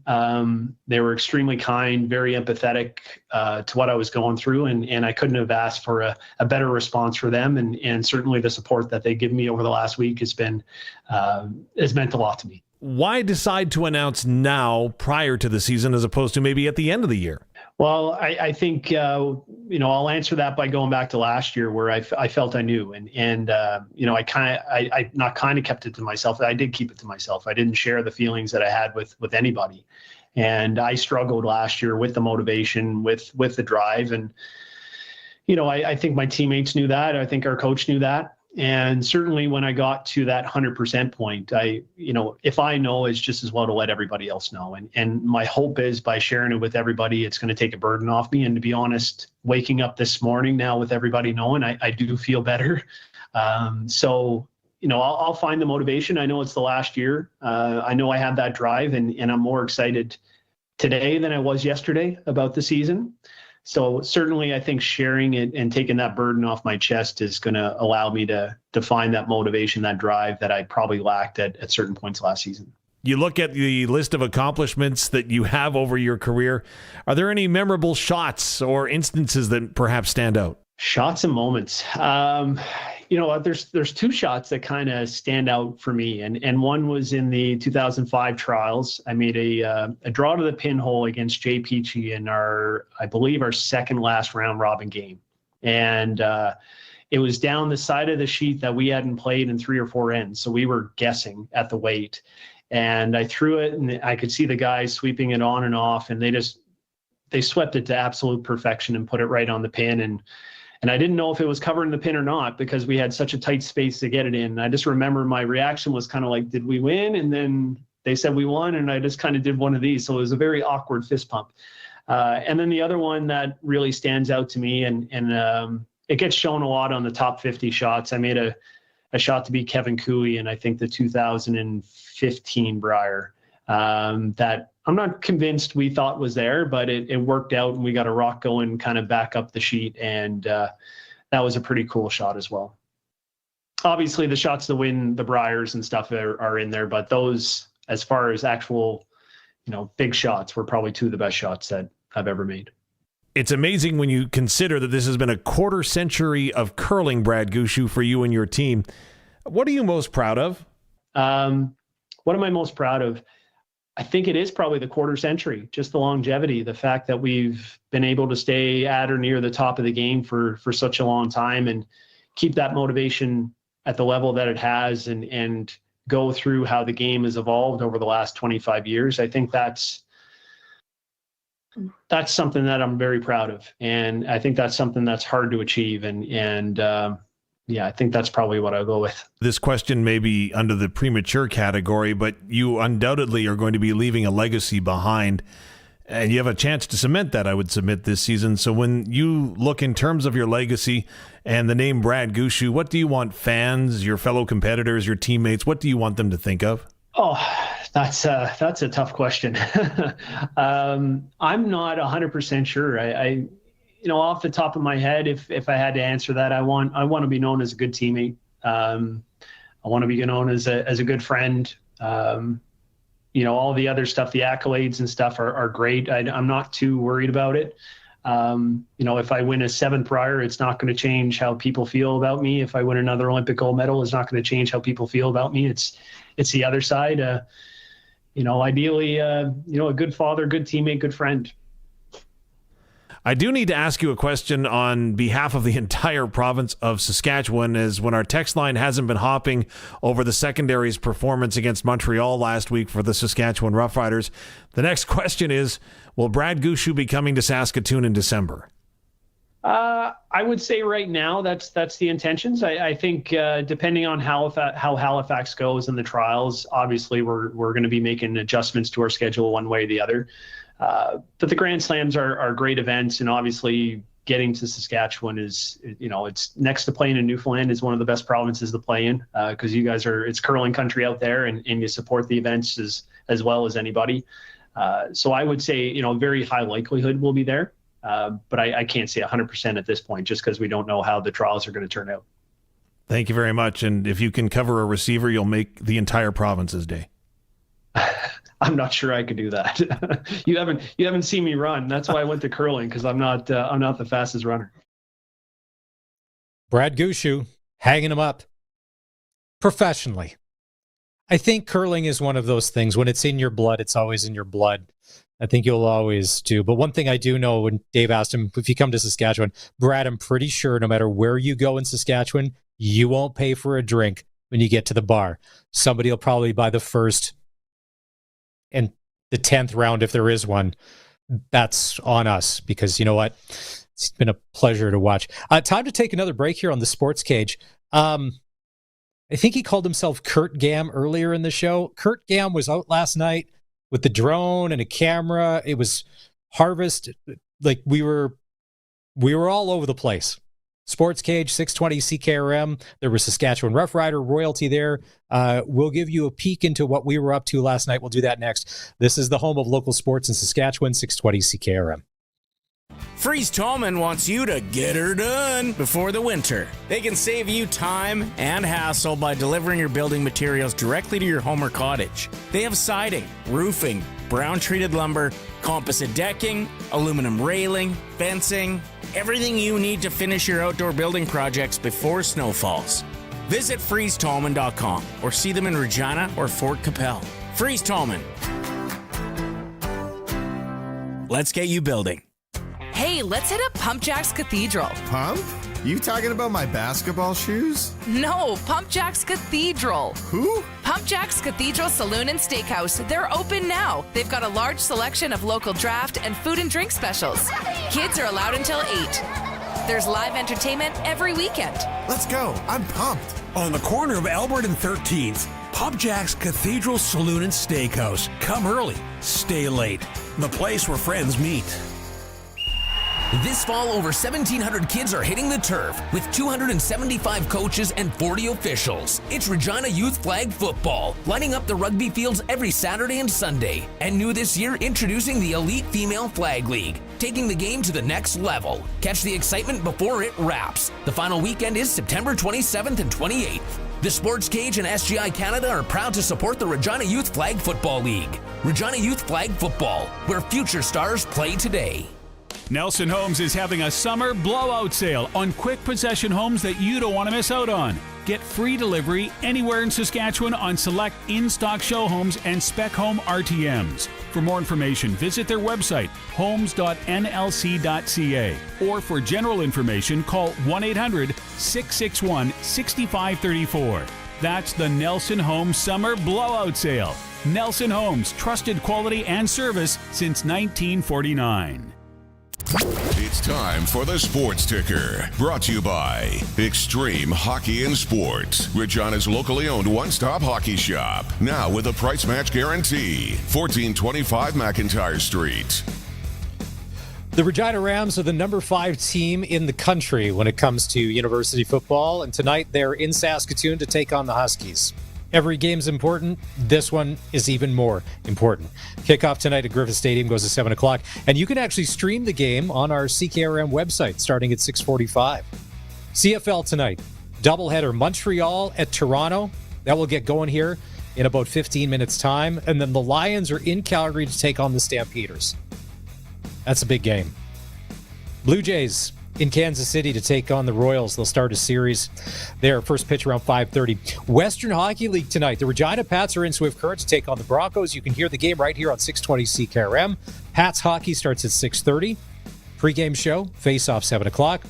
Moose Jaws in Brandon to take on the Wheat Kings, and the Blades are in Prince Albert to take on the Raiders at the Communiplex. I know it's called the Art Hauser, but it'll always be the Communiplex. SJHL tonight, 6 games.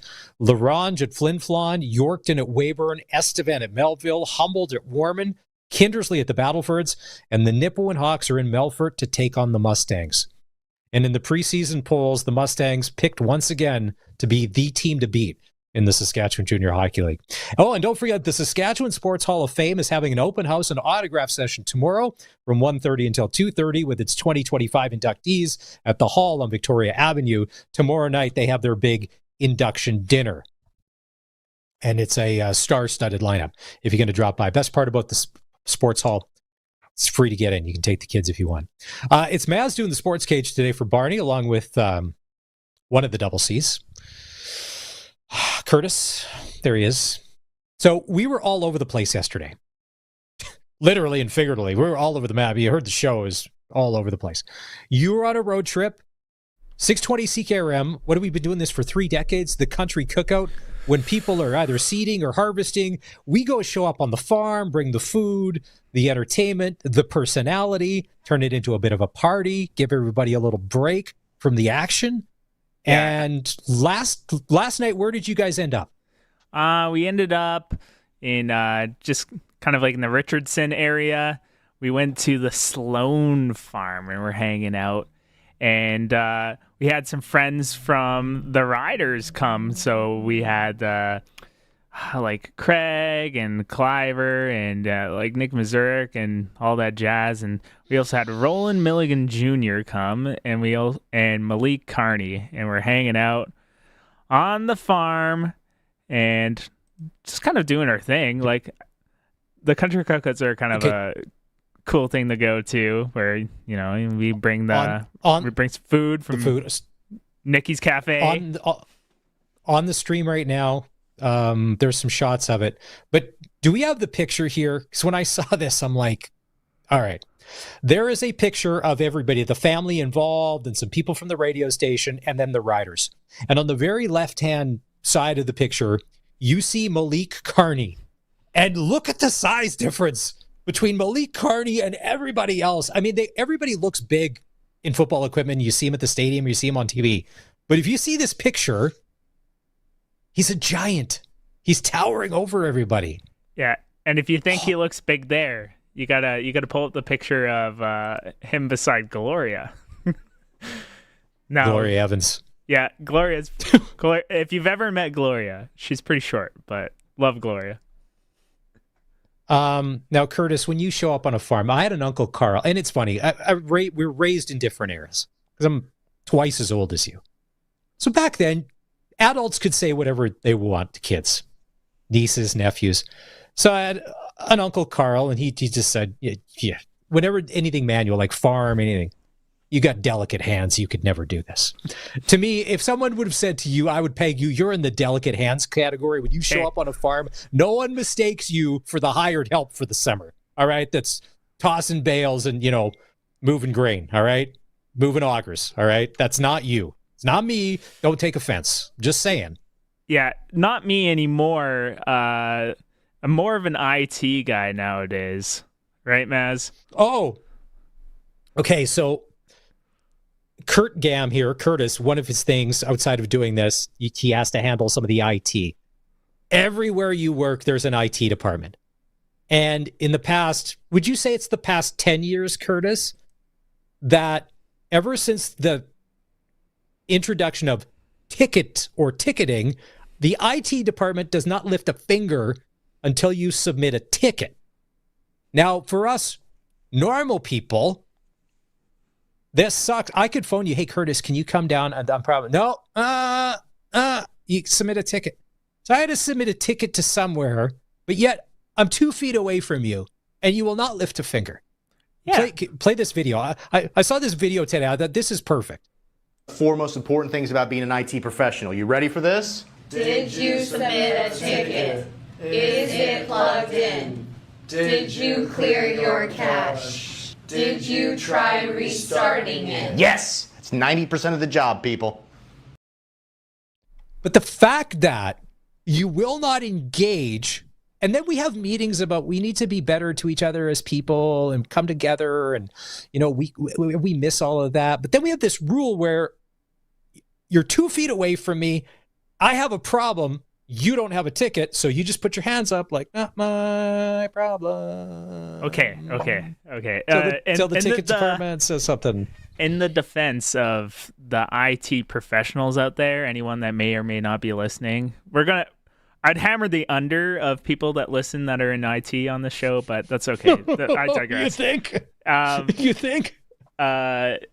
If you don't do the ticketing system, and I just come and fix your problem. As far as documentation goes, I didn't solve nothing. I didn't do anything. I didn't do anything with my time. My time wasn't accounted for. So it's like, if I fix your problem and then my boss is going to be like, hey, you only did like one ticket today. And I'll be like, well, I solved a lot of problems. And it's like, oh, what did you do? Well, I restarted Maz's computer. You know how it is. If we have to document every single thing you do at work in a day, I think a lot of places have bigger problems knowing that you can't trust the person you hired to do your thing. But it's funny, Curtis. Be honest. If a senior level executive or bigwig has a problem in the boardroom with their laptop or whatever, their iPhone per se, and they say, hey, Curtis, can you hear? Do you go, excuse me, Mr. Executive, Miss Executive, I'm going to need you to submit a ticket. No, you just jump right in and get it solved because you want to be known as the guy that helped the bigwig boss. Yeah, well, correct? I'm gonna jump in and help the bigwig boss, and then I'll go and manually make a ticket afterwards because that's what I'm gonna do. But if you're Joe Schmo, you got to make a ticket. There's priorities. Priorities. Well, let's just hope that the IT department's got everything cranked up tonight, because on our CKRM website, you can listen to the Regina Ram University of Husky game starting at 6:45 with Brendan McGuire. You won't miss any of the action because we got Pats hockey tonight on regular 620 CKRM, so you will not miss a minute of the action. Rams Huskies tonight, the number 5 U of R Rams taking on the Huskies. Now, with a win, we're 4-0, and then the Huskies are 3-2. Is that right? 2-2, 3-2. Anyways, we can put a little distance between us.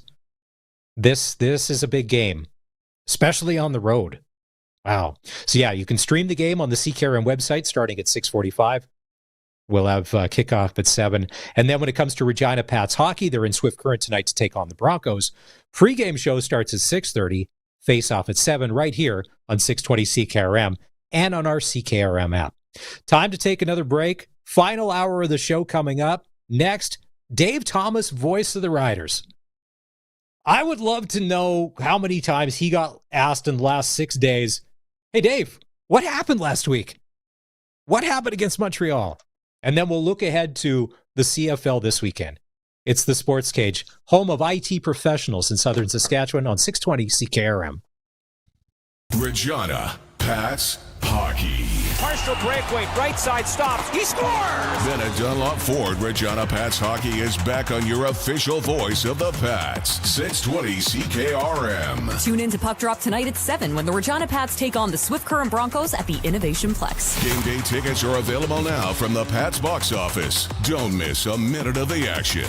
Listen on air or online at 620CKRM.com. Regina Pats hockey. Hockey is back. And what better way to kick off the season than a visit to Extreme Hockey and Sport? September is Customer Appreciation Month, where every purchase qualifies you to receive your money back.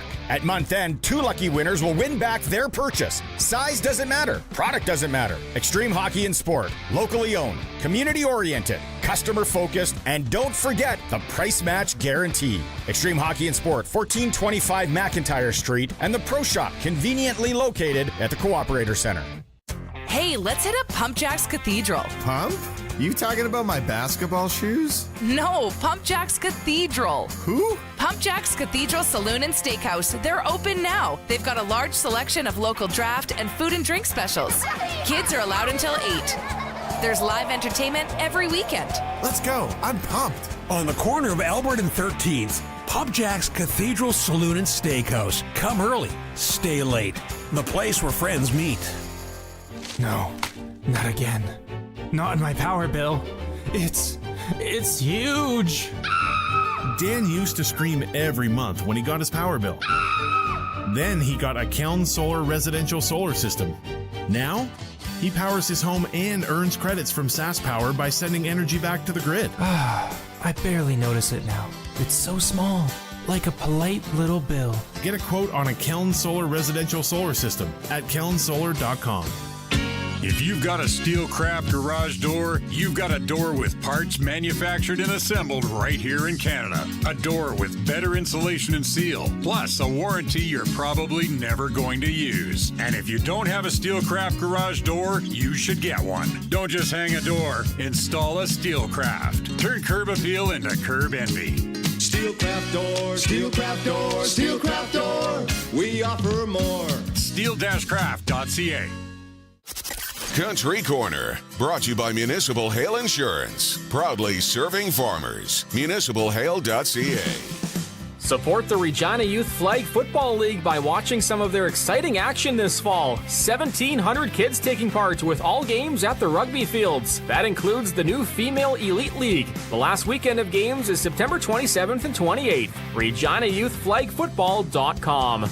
Celebrate Indigenous hockey legends Tuesday, September 30th at the Connexus Arts Center. A delicious dinner followed by hot stove sessions featuring 7-time Stanley Cup winner Brian Trottier, Dave Tiger Williams, Jordan Tutu, and more. Tickets at HockeyScoutsFoundation.com. And Saskatchewan's own Hunter Brothers bring their homegrown nights to Regina November 27th. Special guest Shantea. Tickets are on sale now at ConnexusArtCenter.ca. For more information, visit 620CKRM.com. We are 620 CKRM Regina, a Harvard media station. It's 5 o'clock. Good evening. I'm Corey Atkinson from the SaskToday.ca newsroom with your 620 CKRM news for Echo Sound in Fort Qu'Appelle. Stay connected with a new cell phone from Echo Sound. Call 306-332-6711. Liberal MP Cody Blois says to expect more high-level visits to China as Canada tries working out a trade spat over canola. The parliamentary secretary to Prime Minister Mark Carney joined Saskatchewan Premier Scott Moe on a visit to China earlier this month to advocate for Beijing to drop its tariffs on Canadian canola. During the 4-day trip, Blois and Moe visited Chinese officials in the country's trade, foreign affairs, and customs departments. While speaking at an unrelated news conference in Nova Scotia today, he said positive meetings are providing an opportunity for re-engagement. The City of Regina is reviewing how it responds to encampments and is seeking public input. A survey, focus groups, and lived experience interviews will help shape recommendations for City Council. The city defines an encampment as one or more tents or temporary shelters. It currently considers location, number of tents, and safety risks when responding. The survey is open until September 29th. Residents can share feedback at beheard.regina.ca/encampment response strategy. Regina police have arrested a third suspect in a firearms investigation that began after an 11-year-old girl was shot and injured in August. Police say the girl was found at a home on Edgar Street with serious injuries after a 2 a.m. call on August 11th. A 41-year-old man was arrested Thursday evening and charged with attempted murder, conspiracy to commit murder, and other offenses. 2 other suspects were charged earlier this week. People in Saskatchewan will not have to pay out of pocket for COVID-19 vaccines this fall. Saskatchewan's health ministry has confirmed the shots remain part of the province's publicly funded immunization program. Both Alberta and Quebec are charging people between $100 and $180 per dose. Representatives of the dental industry say the National Dental Care Program is improving, but they're still encouraging frustrated patients who don't know they will need to pay for treatment. The plan provides 100% coverage for some, but co-pays are up to 60% for patients with higher incomes. Donna Wells is the manager of professional practice with the Canadian Dental Hygienists Association. She says that's been an issue in clinics. Initially, when the program launched, there was the communication from the government had been that it's free, dental care. And so a lot of clients came in expecting that they wouldn't have to pay anything. Wells says hygienists are also concerned that not enough preventative care is covered by the plan. More than 500,000 claims for cleaning or scaling have been denied so far, according to Health Canada data. And Disney might not like her when she's angry. She-Hulk star Tatiana Maslany is urging fans to cancel their Disney subscriptions in protest of ABC's decision to suspend Jimmy Kimmel Live. The Regina-born actor made the appeal Thursday on her Instagram story, sharing an image of herself in motion capture gear to film She-Hulk Attorney at Law, the Disney Plus Marvel series that she stars in. That was your 620 CKRM News. Read more stories from around your community and around the province at sasktoday.ca and 620ckrm.com. Your weather is next. This back-to-school season, don't be prehistoric. Mom, my phone is basically a fossil. Sweetie, your phone's older than a T-Rex. Time to evolve at Echo Sound. your SaskTel authorized dealer. They have new phones, back-to-school deals, internet and max TV stream, and no extinct data plans. In 2025, there's no excuse to roam with a Jurassic phone. EchoSound, your SaskTel authorized dealer in Fort Capel. EchoSound.ca. Hey, let's hit up Pump Jack's Cathedral. Pump? You talking about my basketball shoes? No, Pump Jack's Cathedral. Who? Pump Jack's Cathedral Saloon and Steakhouse. They're open now. They've got a large selection of local draft and food and drink specials. Kids are allowed until 8. There's live entertainment every weekend. Let's go. I'm pumped. On the corner of Albert and 13th, Pub Jack's Cathedral Saloon and Steakhouse. Come early, stay late. The place where friends meet. Weather brought to you by Line X Regina, Serious Protection, Killer Looks, 1865 McCara Street. And Croft Electric, 27 years of trusted, reliable home, farm, and commercial service for all your electrical needs. CroftElectric.com, and you can find them on all socials. Low pressure, both at the surface and aloft, continues to pull away from the province. And as this storm continues to move away, high pressure becomes more dominant, and we're in for a beautiful stretch of weather, which will include well above normal temperatures for the middle of September. A warm front, in fact, will be moving across the province as we look forward to Sunday, and that looks like even warmer temperatures Sunday before a slightly cooler air mass arrives. Monday, mainly clear tonight, lows near 9 degrees, light southeast winds, chance of rainfall 0. Sunny, warm and dry, 25 tomorrow. Winds remain light out of the southeast. Clear tomorrow night, lows near 10, south to southeast winds at 10 to 20. Golden sunshine Sunday, 27 degrees. Partly sunny with a high near 20 on Monday. Golden sunshine, 24 on Tuesday. With your 620 CKRM Precision Weather Forecast, I'm meteorologist Russ Murley. Croft Electric. You've probably heard of us because we've been around for over 27 years. We do commercial and residential work? Yes. We do permanent holiday lighting? Yes. We do cabins? Yes. And farms? Yes and yes. We're an authorized Generac generator dealer. We are a full-service electrical company with the experience and the people to service all of your electrical needs. We are Croft Electric. We will be here when you need us. Do it right, do it once. Follow us on all social and call 306-586-1333 to book.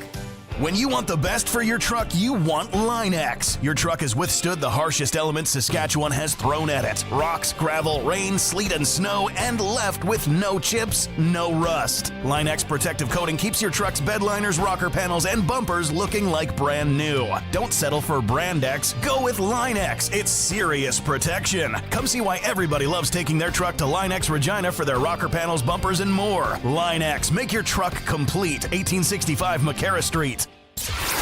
Broadcasting from Century Studios in downtown Regina, Harvard Media presents The Sports Cage, where Saskatchewan comes to talk local sports. Brought to you by Nelson Homes, supplying home packages and RTMs for over 65 years. Be part of the show. Call 1-866-767-0620 or text 306-936-6262. The Sports Cage. Streaming at sportscage.com, our YouTube channel, and on the radio at 620 CKRM.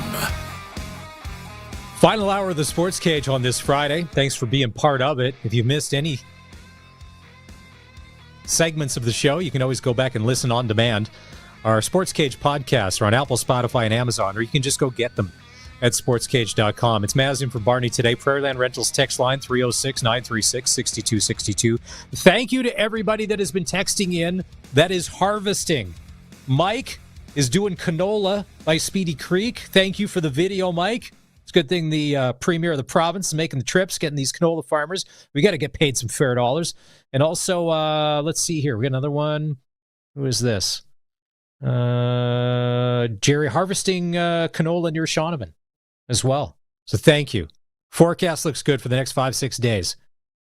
Sunny, warm, dry, 25, 26 degrees as people are getting the croft off. If you want to fire in, you want something to say, question about what's happening on the cage today, who's playing tonight, where. Like you've got the Regina Rams on CKRM2 on our website, taking on the U of S Huskies. Pregame show 6:45, kickoff at 7. And then Regina Pats hockey makes its season debut tonight on 620 CKRM. Pre-game show at 6:30, and we'll go face-off 7 o'clock. They're taking on Swift Current. Let's bring in Dave Thomas, voice of the Saskatchewan Roughriders here. And I would love to know, Dave, in the past 6 days, how many people have approached you and said, hey, Dave, what happened against Montreal? Like, what went wrong? Yeah, Dave, what happened against Montreal? What went wrong, in your opinion? Well, it's an interesting thought in the fact that nobody really is asking what went wrong because, you know what, it was a 3-phase, and I don't want to say collapse, that sounds really drastic and dramatic, but all 3 phases struggled at various times, and you couldn't get a connected football game out of the Saskatchewan Roughriders, and that's what happened. The bigger question that I've had this last week is, how concerned should I be? Ooh. That's the more difficult one, yeah. I've had some time to think. We're still 10-3. I'm back to feeling a little too good about ourselves. It takes now, I'll preface this. Montreal needs to go in tonight and put on an absolute clinic against Toronto. And I know it's Toronto and all of that, but they have to win because last week can't be a fluke. If the Alouettes turn into, well, they've won 1 of their last 7 games, and that 1 game was against the Riders. That will make me feel incredibly bad as a Rider fan. You know, you can't base it on those results because you're just going to get yourself wound up into a tizzy if, well, they did this against them, and then against us they did this, and then we did. That's just a hole that you're going to fall down, and it's really, really, really, really tough to recover from that. What I would suggest is that the sky isn't falling. There is definitely some disappointment as to what's happened in that football game, and it's been allowed to linger for a week during the bye week for the Roughriders, but I've got faith. Again, why wouldn't you? This team has already got 10 victories. They were really, really banged up in that game against the Montreal Alouettes, so again, it's not full panic time, and I don't think we have to see what happens in Montreal to feel better about that. The Alouettes, the one thing that they have done, and the Calgary Stampeders have done to the Saskatchewan Roughriders that no one else has done thus far, in my estimation, when putting their offense on the field, they have gone ahead and remained two-dimensional.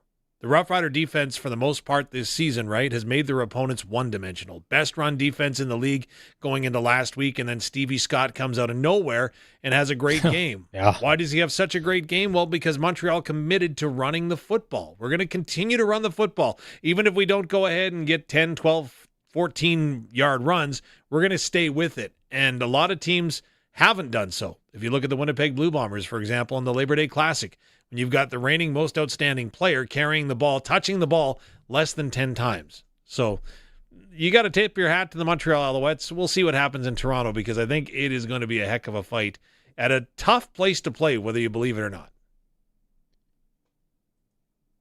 It's very easy to say, well, they ran on us. These guys didn't. So when the Stampeders and the Alouettes last week were able to run on the Riders, what are they doing or what were they able to expose that the Bombers and every other team can't? Like when you're up there, what do you see to say to the common fan, well, this is why they're able to do it? Outside of, well, they just kept trying. You know, my untrained eye was this a physical thing, right? Are the Rough Riders being physically beaten? And what Luke pointed out to me was that the team seemed to be out of phase. And I think what Luke was kind of mentioning when we were talking about this off the air is that players were trying to do other players' jobs, if you know what I mean.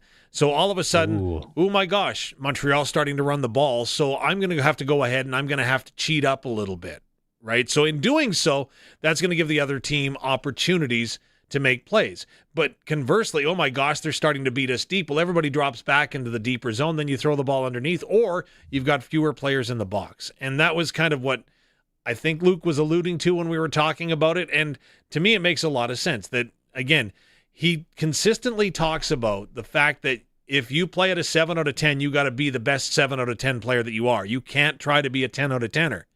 So you've got to do what you do and do it well. And I wonder if the Riders got themselves a little bit out of sync in doing that. Because the injuries, like you said, you've got your second, third safety in there. Obviously, we knew what was going on in the corners. And then I'll ask you, when Rivas went down, to me, that's a big loss. Like Roland Milligan, it all works in combination back there. Milligan is as good as he is because there's a lot of guys around him doing, like you had said, their jobs when they need to. The Rivas thing kind of has me worried. CJ Rivas is probably the unsung hero on the defense. I think we had this discussion before. Someone asked me, who would you say is the unsung player on the Roughriders? And CJ Rivas, for what he does and the physicality that he brings, the multifaceted and multidimensional approach that he brings, right? He can cover if he needs to in the pass game. He's not afraid to get up there, stick his nose in, and get dirty in the run game. He definitely can blitz. He is a very, very intelligent player that is just hitting his stride right now. And he's talked about the fact that he's inspired by Roland Milligan Jr. and what he sees from him across the way. So although they don't get to play together because they're on opposite sides of the defense, CJ Rivas is really one of those guys that's a key cog in the defense. And yeah, it was tough to see him get shaken up in that last game against Montreal. I hope he's back. It's funny, you don't notice some guys until they're not there, but for the most part, it's been especially that the front and those linebackers, like obviously the secondary, we know there's been some moving parts in there because of safety in that, and we get back from the bye, and then with Edmonton, outside of Jalen Philpott having a great game, did you think that Jason Moss called an incredibly smart game for whatever the Riders were doing in the first half? And Barney had asked about halftime adjustments if there were. It looks like Moss adjusted right with them. He seemed to be a step ahead from kickoff. I can't say enough good things from what I saw from Jason Moss in that football game. And let's look at Jason Moss and his evolution as a coach, right? So start with the head coach job in Edmonton. And remember, he's throwing around headsets and telephones and slamming things and stomping his feet. And nice. That's what the players in Edmonton read and felt. And you could see that emotion level rise with them. And that led to a lot of bad things on the football field. This time around in Montreal, again, Coach Moss has got all kinds of talent, right? Like, you cannot dispute the amount of intelligence this man has. And yes, things have gone awry in Montreal this year, primarily because they haven't had a quarterback. As Davis Alexander, their starting quarterback, has been out much of the year. Their backup in McLeod Bethel-Thompson up until last week was ineffective. And then Caleb Evans is gone for the year. So you're down to guys from the front row in the stands. But you have to give him credit for his remarkable patience and trying to keep the team calm. And I think he learned that along the way to winning a Grey Cup, which the Montreal Alouettes did out of nowhere. And Luke talked about this in the broadcast in the last game. And boy, I keep quoting Luke. He's going to get half my fee for this. But anyways, one thing that he pointed out. You're getting paid? What? Hold on a sec. I'm just here for the IT videos. Oh, come on, man. Or making it rain, my friend. But getting back to that thought, when it comes to Jason Moss, is that Jason Moss right now is selling his dressing room that we know what the formula is. We know the recipe and what it looks like to win a Grey Cup, and you need to get hot and peak at the end. He's got quarterbacks getting healthy. He's got receivers getting healthy. He's got defensive group that is starting to look more like what I think he envisioned. And he's selling right now, hey, we're going to get hot and we're going to roll this thing to the Grey Cup. And I think that his dressing room is buying in more than ever before. Not a ton of moves by the Riders in the off week. They signed defensive back Sheldrick Redwine. That was on Monday. Yesterday, they signed their global punter. Is there a story to this? Are we not happy with Joe Couch? It's just we drafted him, get him signed. What are we reading into as Rider Nation? And we read into everything. Oh my gosh, do we ever? I've heard everything from he's a new holder to he's going to go ahead and replace the Australian accent in the dressing room. It's like, oh my gosh, like literally someone talked about the accent with me this week. Dave, we don't do well with time on our hands. Dave, bye weeks don't go well for Rider fans, especially when we lose. We don't know what to do with ourselves. To try to read between the lines of the signing is difficult because now we have 3 punters on our roster, right? With James Wright, Joe Couch, and the new guy. So I don't know how this is going to factor in, but again, I do know that the football operations department are always looking for ways to make the team better. And if they think that they found a way, whether it's that signing, again, you look at any of the players that have been brought in, it's always to make the team better, and that's what this signing is going to do. We'll see whether or not the punter is on the field on Tuesday here in Regina when the team goes back to work. Could you imagine Kent Majeri if he's dreamed up a play where all three of them got on the roster and then all three of them ended up on the field? I would love to see, because that would be like a first in Canadian football. The triple punter blank to be like the Riders, 3 punters and a Grey Cup championship in 2025. Talking about the games tonight, it's underway. No score first quarter. Argos are driving. It's funny. I'm talking about McLeod Bethel Thompson. The Argonauts sacked him, and then the Argos are on the move here with Jared Dagey.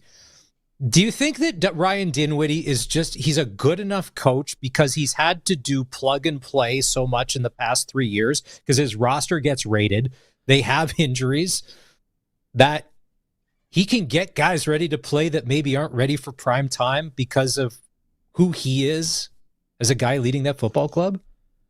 I know there's an immense amount of respect around the Canadian Football League for Ryan Dinwiddie, and not only does he lose players from his roster, he loses very talented coaches, one of which, of course, resides here with the Saskatchewan Roughriders, and that's no easy task once you get that chemistry. And that's the big word, I think, right now in coaching staffs, is you have to have chemistry and alignment with what your vision is. And the double defensive coordinator position in Toronto makes me scratch my head a little bit because I'm not sure who's calling the shots. Somebody is, but it seems to be working. And I know with the injuries, and you could sense the frustration at the conclusion of the game last week with the Argonauts when Dinwiddie went running down the sideline, hopping and kicking in front of I love that. That was awesome.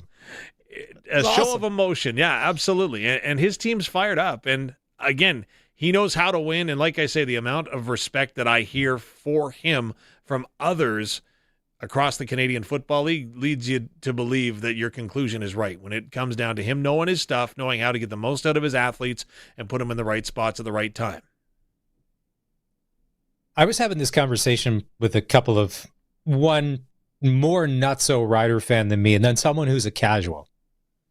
And I'm like, this is great. The Riders, a successful season, how this plays out, obviously we want them to win a Grey Cup. But I'm like, careful, because look what happens. Success, everybody wants a piece. Players, coaches, all of that. Everyone is going to pick away like they do, like we've seen with the Argos and the Bombers, that the Riders could have that bullseye on their back if they end up winning the Grey Cup this year. A lot of talented coaches went into putting together the plan to do it. The players were able to execute on the field. That makes them attractive to a lot of other people. This is what success will bring, and I don't know if people have thought about that. Because if they're not under contract, they only play for a short amount of time. They got as much as they can when it's being offered, and that's a problem that I don't think we've really had to worry about very much in these past years. We had 8 all-CFL players on our roster last year, and Jeremy O'Day was able to bring them all back. So sure. I think we've already started to encounter that situation, but yes, you're right. These players are showing what they can do, and I'm all for, getting paid, right? So it's interesting. And again, that's not our job. It's not my job, thankfully, right? If you saw my fantasy football team, you'd understand why me being a GM of anything is a bad idea. But I'll tell you, it's going to be, that's what success breeds, right? Success breeds opportunity. I don't know what to make of this Stampeder game tonight because Vernon Adams Jr. has not looked like VA earlier in the season. I found that ever since they won that game in Calgary, there's been a huge drop-off. And he's been, okay. BC seems to have their offense going. It's their defense that causes them problems. What do you think tonight in Calgary? Because that's a big game. Definitely is a big game. I think it's a bigger game for the BC Lions. The Calgary Stampeders would love to keep pace with the Saskatchewan Roughriders and, of course, use the game in hand to their advantage. So it's a big one for the Stampeders. But I'm really curious because Vernon Adams Jr. really has downplayed the whole I'm going up against the team that traded me away. He's really downplayed that aspect. And I guess you would expect nothing less from a professional quarterback, right? Saying that it's all about, the win this week and that's what our focus is and everything like that. But if you're the BC Lions, man, you've been inching and getting closer to Winnipeg, and Winnipeg plays Ottawa tomorrow. I got to be a little bit scary. And with that defense, they can be so hot and cold, and it's not just game to game or week to week. It seems to be series to series sometimes, and that one's a head scratcher. Mike Benavides is an excellent coach, and I don't know why all of a sudden people don't think that he is. I get it. It's a results-based business, but come on now. Mike Benavides has been one of the top defensive minds in Canadian football for an awful long time. It's just whether he's not getting buy-in from his group, whether it's the assignments that are being misunderstood, I don't know what the answer is. But when I see that game, to answer your question and finally return to what I see happening with Calgary and BC, I see Calgary coming out, and if they can run the ball, and when they're running the football with Dietrich Mills, they're successful. And if they can establish that early and continue to do it throughout the course of the game, that presence is a big, big factor. And I'm going to be curious to see whether or not the front four or front seven or however many Benavides is going to put in the box, whether or not they can stop him. And for all the Lions fans that are calling for Benavides' jobs with the coaching cap, you're stuck with him. You can't fire coaches because you got to pay him. You only get so much money. And until that's off the books. So you got to figure out how that works. Darian said, the defense is very complicated. You need to be a veteran, and they just have too many young guys that just don't understand it yet. Doesn't make you feel any better, but if that's one of the reasons why there's been so many busts from time to time. Tomorrow, the Winnipeg Blue Bombers and Chris Streveler go into Ottawa. They're going to take on Drew Brown and the Red Blacks. To me, Dustin Crum is Rodney Dangerfield. He comes in and he does what he's asked. I think he plays well, but he gets no respect.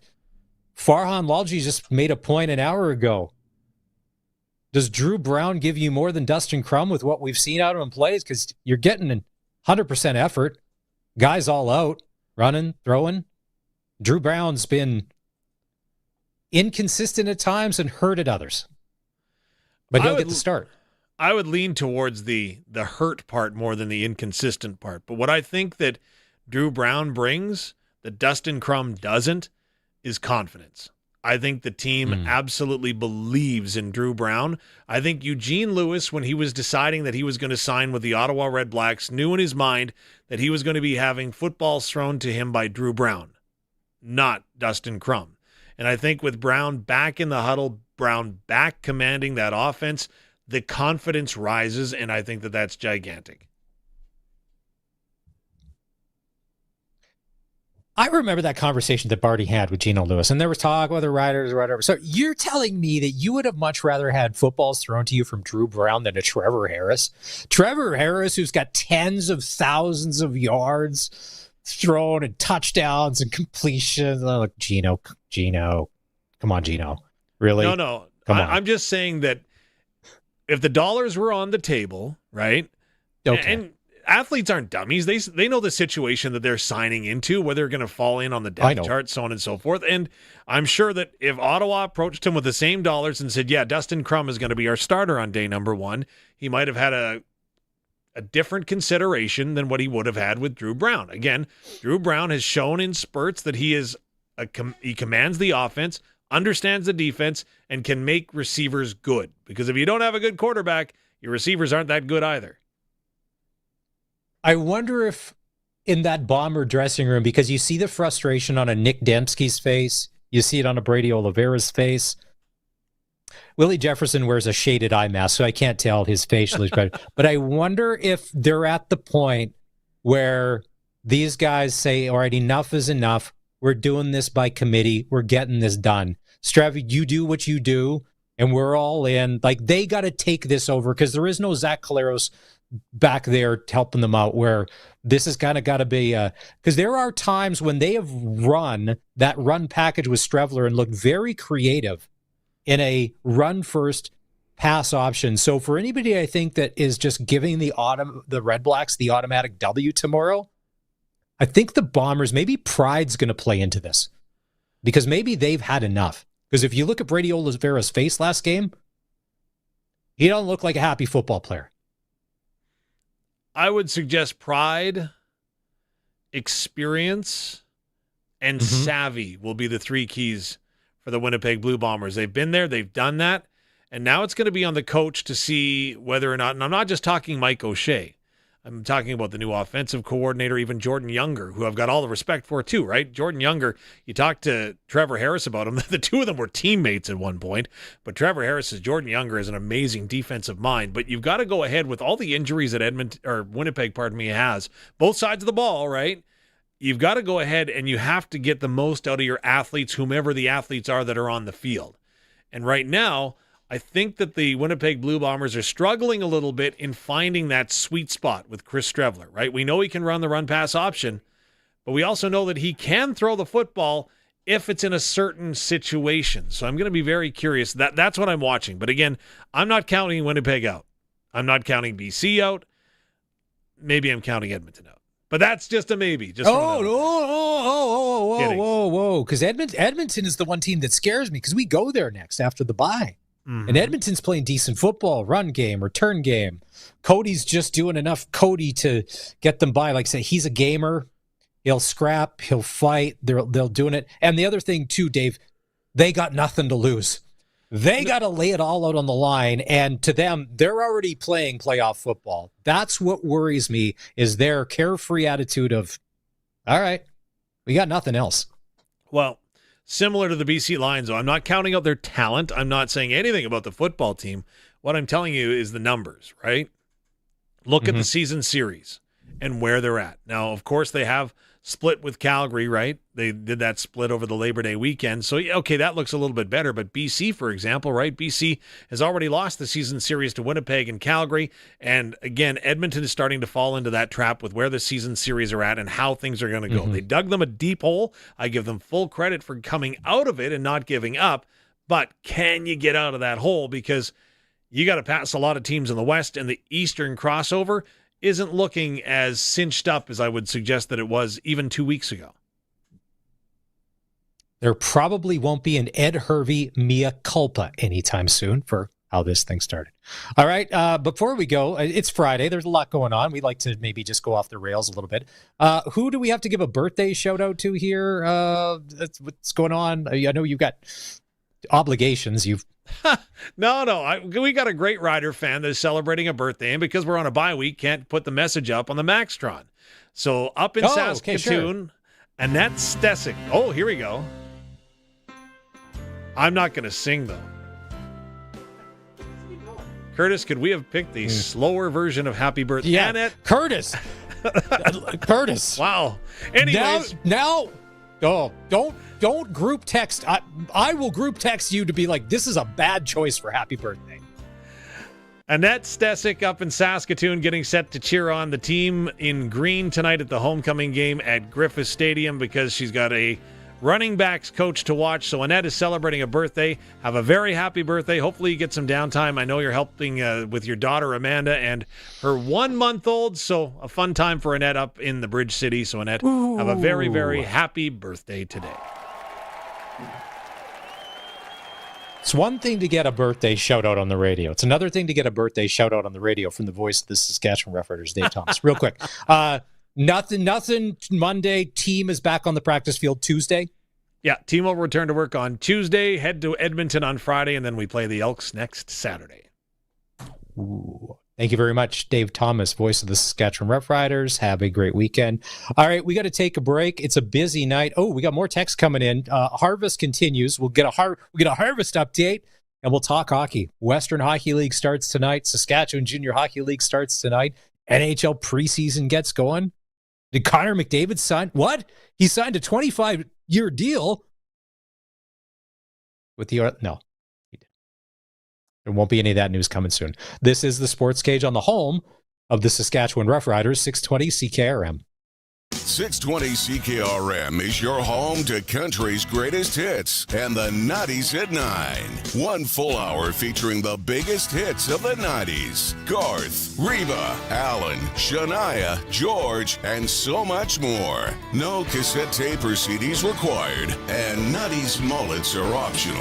90s at 9 for the town of Wolseley and the voice of Saskatchewan. 620 CKRM.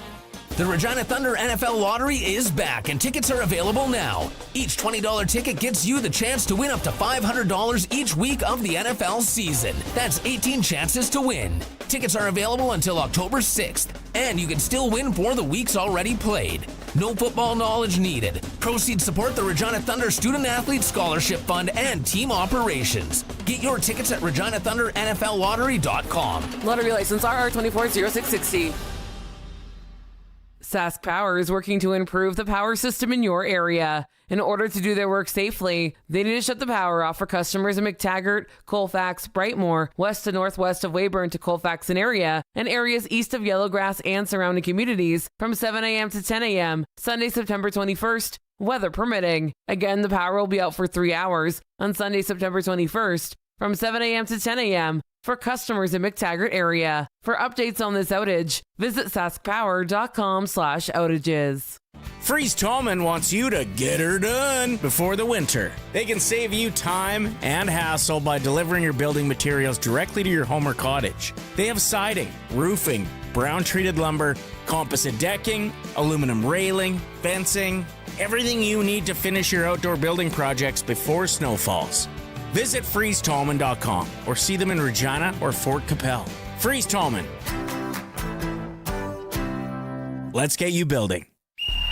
This fall, over 1,700 kids are hitting the turf with 275 coaches and 40 officials. It's Regina Youth Flag Football, lining up the rugby fields every Saturday and Sunday. And new this year, introducing the Elite Female Flag League, taking the game to the next level. Catch the excitement before it wraps. The final weekend is September 27th and 28th. The Sportscage and SGI Canada are proud to support the Regina Youth Flag Football League. Regina Youth Flag Football, where future stars play today. It's time for the Sports Ticker, brought to you by Steelcraft Doors Regina, made in Western Canada for Western Canadians. The Regina Rams are on the road tonight. They're in Saskatoon to take on the Huskies. Kickoff at Griffith Stadium is going to go at 7 o'clock. You can stream the game on our CKRM website starting at 6:45. Brendan McGuire will have the play-by-play. CFL tonight. 30 seconds left in the first quarter. Argos up on the Alouettes, 6-0. Later on tonight at McMahon Stadium in Calgary, Lions and Stamps. Major League Baseball just underway. No score. Jays in Kansas City taking on the Royals. Western Hockey League tonight. The Regina Pats are in Swift Current to take on the Broncos. And we've got the game for you right here on 620 CKRM. Pats hockey will start at 6:30 with the pregame show. Face-off goes at 7. Elsewhere tonight, Moose Jaws and Brandon and Saskatoon's in PA to take on the Raiders.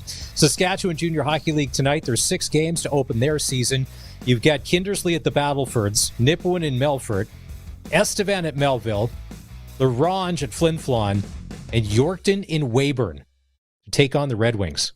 And tomorrow, the Saskatchewan Sports Hall of Fame is having an open house and autograph session from 1:30 until 2:30, where you can meet the 2025 inductees at the Hall on Victoria Avenue.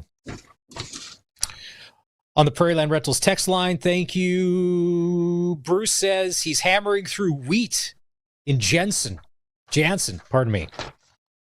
Great harvest forecast, sunny and warm for the next few days. If you need anything, Curtis will be standing by for any IT problem. Curtis, if we get a flat somewhere on the field, are you worthy enough for you and I to hop in the CKRM truck and help go change a tire on a tractor or a combine? I know how to change a tire. No biggie. Luckily, I haven't had to do it like on the side of the highway yet or anything, but I change my winter tires over every year. No biggie. As long as you got them on another set of rims, just star pattern. Okay, so anybody that drives farm machinery that just heard that rolled their eyes, because changing a tire on a tractor I didn't say is I could completely change different than tractor tire. I said like a okay, car. well, I know how to change over my winter tire. tires on the rims. Yeah, I go and I drop them off and I go get a latte and I come back in like 90 minutes and then they're done for me and they drive away. Soft hands. Soft hand. You've got Curtis. You and I. We did this. We've got soft hands. That's not work for us, man. Although I have a jack in my garage. Good thing Dad bought it for me, because I'm like, there's no way that I would have had to do that. So if you are, Northern Lights Harvest is going great. Thank you. Prairieland Rentals text line 306-936-6262. Oh, wait a minute. Okay. I saw that. We're that's very funny. We're not going to rat you out. what you're growing. But I got it. Cheech and Chong may want your number later, but I won't pass that along. All right. Time to take our final break on the show. When we come back, James Gallo, voice of the Moose Jaw Warriors, will join us. It's a year in transition for the Western Hockey League, with all the exodus of players going down to the NCAA for opportunity and cash and lots of it. What does that mean for the Dub? We'll get James' perspective next. This is the home of local sports in Saskatchewan, 620 CKRM. Nelson Homes is having a summer blowout sale on quick possession homes that you don't want to miss out on. Get free delivery anywhere in Saskatchewan on select in-stock show homes and spec home RTMs. For more information, visit their website, homes.nlc.ca. Or for general information, call 1-800-661-6534. That's the Nelson Homes Summer Blowout Sale. Nelson Homes, trusted quality and service since 1949. If you've got a Steelcraft garage door, you've got a door with parts manufactured and assembled right here in Canada. A door with better insulation and seal, plus a warranty you're probably never going to use. And if you don't have a Steelcraft garage door, you should get one. Don't just hang a door, install a Steelcraft. Turn curb appeal into curb envy. Steelcraft door, Steelcraft door, Steelcraft door. We offer more. Steel-craft.ca. No, not again. Not in my power bill. It's huge. Dan used to scream every month when he got his power bill. Then he got a Keln Solar residential solar system. Now, he powers his home and earns credits from SaskPower by sending energy back to the grid. I barely notice it now. It's so small, like a polite little bill. Get a quote on a Keln Solar residential solar system at kelnsolar.com. Canada's Conservatives have put forward a bill that will unlock our nation's true potential by rewarding those who build and invest in Canada. The Canadian Sovereignty Act introduces measures such as the Canada First Reinvestment Tax Cut to eliminate capital gains tax on reinvestments in Canada, ensuring that money stays here and builds our great economy. My name is Warren Steinley, your Conservative Member of Parliament for Regina Luban, and I will always be on Saskatchewan's side. Paid ad by Warren Steinley. Text CKRM 306-936-6262. From skid steers to tents to power tools, anything you need to rent for that summer job is at Prairie Land Rentals. Deal with the owner, 600 Albert Street. This is Sportscage. Be part of the show. Call 936-6262 or toll free 1-866-767-0620. 620 CKRM. The Saskatchewan Roughrider Foundation 50/50's got another great prize this week. It's an Oilers road trip. And with Connor McDavid, is he staying? Is he going? This may be the last time you see him in Edmonton as an Oiler. Now, they say that these 2 tickets and a night hotel could be that or take $2,700 cash, but they could be priceless if you're an Oiler fan. You can get your tickets right now at riders5050.ca. Let's go out in the Western Pizza guest hotline and bring in James Gallo, voice of the Moose Jaw Warriors. Western Hockey League season kicks off tonight, and it's a Western Hockey League that is kind of a bit of an unknown, and we'll get to that in just a sec. James, how are you? How was summer? Summer was long, Maz. It was very long. Lots of time spent at the Ball Diamond, but that's about it. Glad to be back in the rink. How many years now for you calling Western Hockey League play-by-play?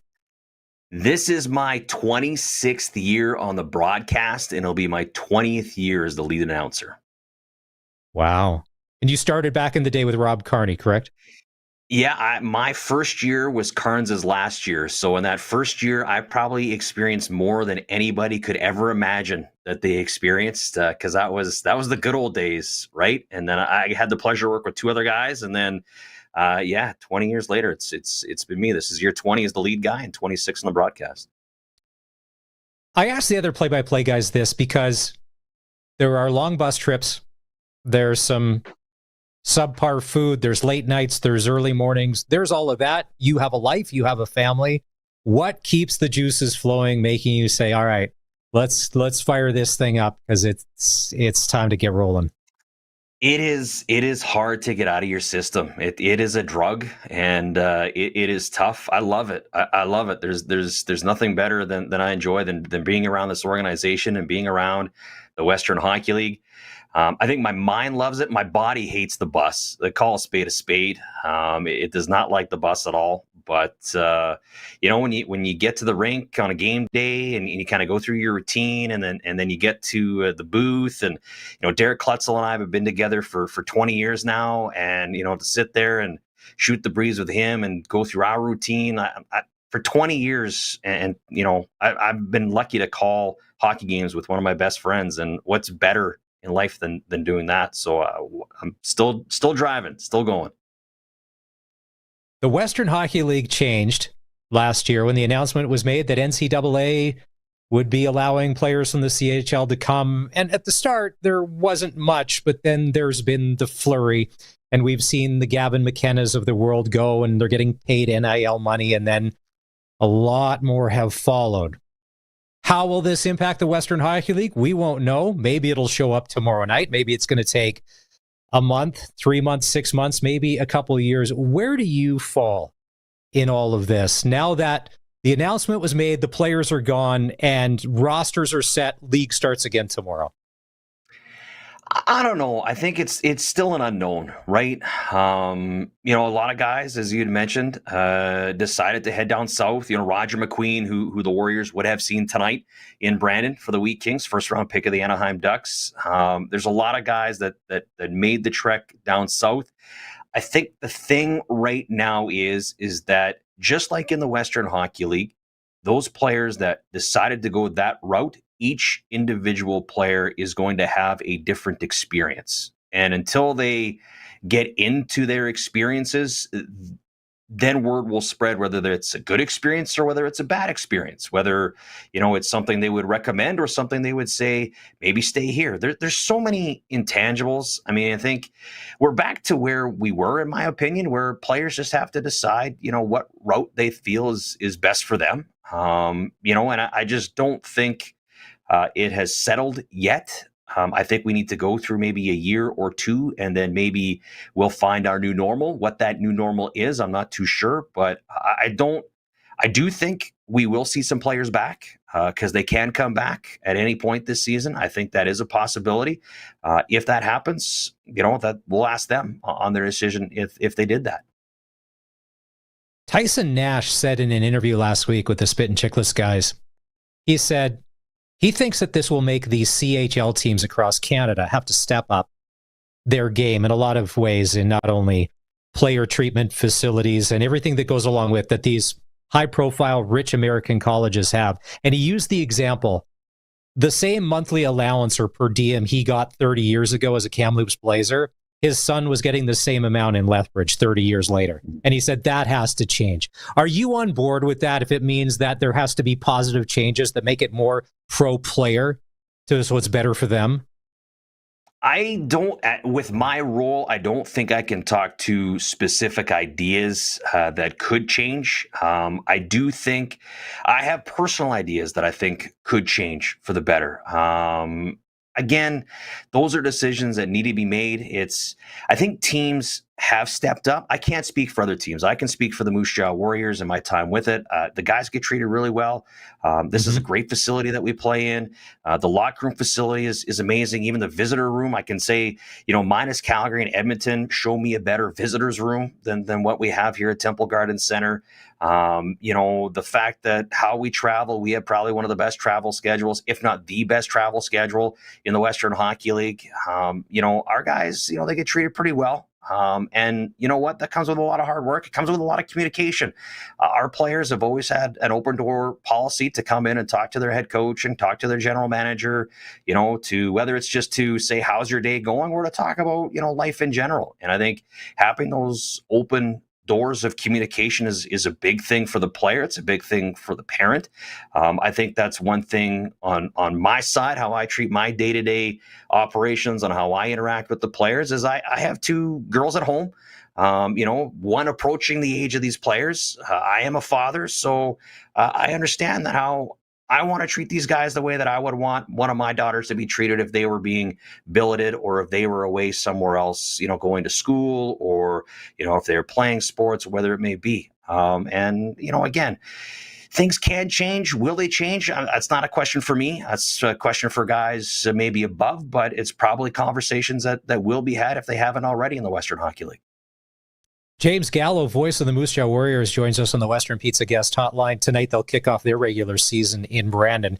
One thing's, James, that with the exodus of talent that went to the NCAA, some of the haves and some of the have-nots became a lot closer. To me, this has made the league more wide open. When Medicine Hat loses 3 pieces of top-tier talent, all of a sudden, the Medicine Hat Tigers, still a good club. But listen, everybody else can feel, and maybe the Warriors feel that way, that, listen, the competition level is that much closer. The gaps aren't going to be as large. I think this could be anybody's ball game this year in all of the divisions. I agree with you. I can speak to maybe, our division and our conference a little bit closer. I think our division is pretty wide open. I would probably still rank Brandon as maybe the preseason favorite for the East Division. A lot of talent up front, some pretty good talent on the back end as well. A brand new goaltender in Jaden Krause, so we'll see him for the first time tonight, possibly in a Brandon Wheat King uniform. There's some other teams in our division that I think want to take those steps. There's some teams that have to, change a little bit because they've had some departures. I think our division is wide open. I think all it takes is a good run to really get a feel to what the division is like and what your team is like. I think when you look at the conference, I think Edmonton would be your preseason favorite. They've got a lot of good pieces from last year's team. There have been some reports that they would get Miroslav Halenka back from the Toronto Maple Leafs. If that happens, boy, they would have a 3-headed monster with their imports with Adam Yeko and Max Kieran. So I think it is wide open. I would agree with your assessment 100%. It makes the start of the season that much more important. In the past, you would say, we're on a 5-year plan. When the Warriors won, it was a 4-year cycle. It was a 4-year plan, which they executed and won.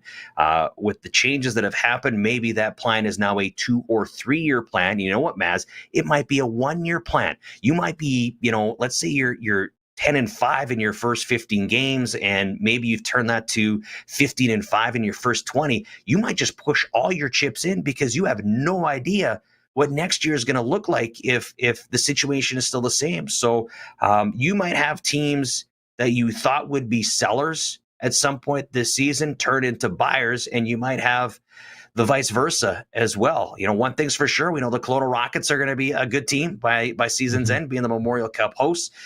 Past that, I think you are correct that this has the potential to be a very exciting and very, who knows, Western Hockey League season. He's very easy to like. So if I make the statement that Lyndon Lakovic is kind of the heartbeat of this Moose Jaw Warrior club and they'll go as he goes, is that a fair statement or assessment? It's not, because I'll say he's very easy to love. And there's a difference to me on that. This is a young man that I have enjoyed thoroughly getting to know over the 5 years that he's been associated with the Warriors organization. He's just got a personality that draws in the rest of the players. He is the captain. Last year, he sustained a lower body injury. Maybe could have gone back home to Kelowna to do his rehab. He said, no, I want to be with my team. I will do my rehab in Moose Jaw. And I thought, to me, that was such a leadership move to make. There was a lot of new bodies coming in and out during that time. And Lack was the first guy to reach out to those players to make sure they felt welcome, make sure they felt at home here in Moose Jaw. This community loves Lyndon Lakovic. I mean, he scored 2 of the biggest goals in franchise history in that Eastern Conference final against the Saskatoon Blades. You are correct. He is the heartbeat, I think. This team will go as far, especially in the early moments of the season, that Lyndon Lakovic takes him. He is one of the best in the Western Hockey League. For a guy who's 6'4" and 205 to have hands and feet like he does, it's unique, right? He plays a different game, and he's a great player to watch, in my opinion. The fans here just love Lyndon. He's great in the community as well, so he's been a pleasure to have in Moose Jaw.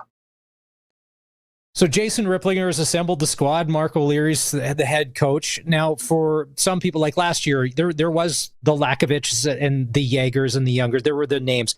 Who are the names this year that for you so far to pop off the page or within the next few weeks, Warrior fans may be going, oh, okay, there's a new wave coming, and here's some of the new talent that's been brought in? You know, I'm not going to focus on the guys that I think here in Moose Jaw already know. I think they kind of already know guys like Connor Schmidt and Aiden Ziprick and Ethan Semenuk and Pavel. They know about those guys. I think some guys that fans, as you said, will be, oh yeah, here it comes. Riley Thorpe entering his 17-year-old season, I thought was tremendous last year as a 16-year-old. He was the team's rookie of the year. He got better as the season went on. He played a style that the fans enjoyed. It's that hard-working, kind of an Atlee Calvert type of style that fans appreciate here in Moose Jaw.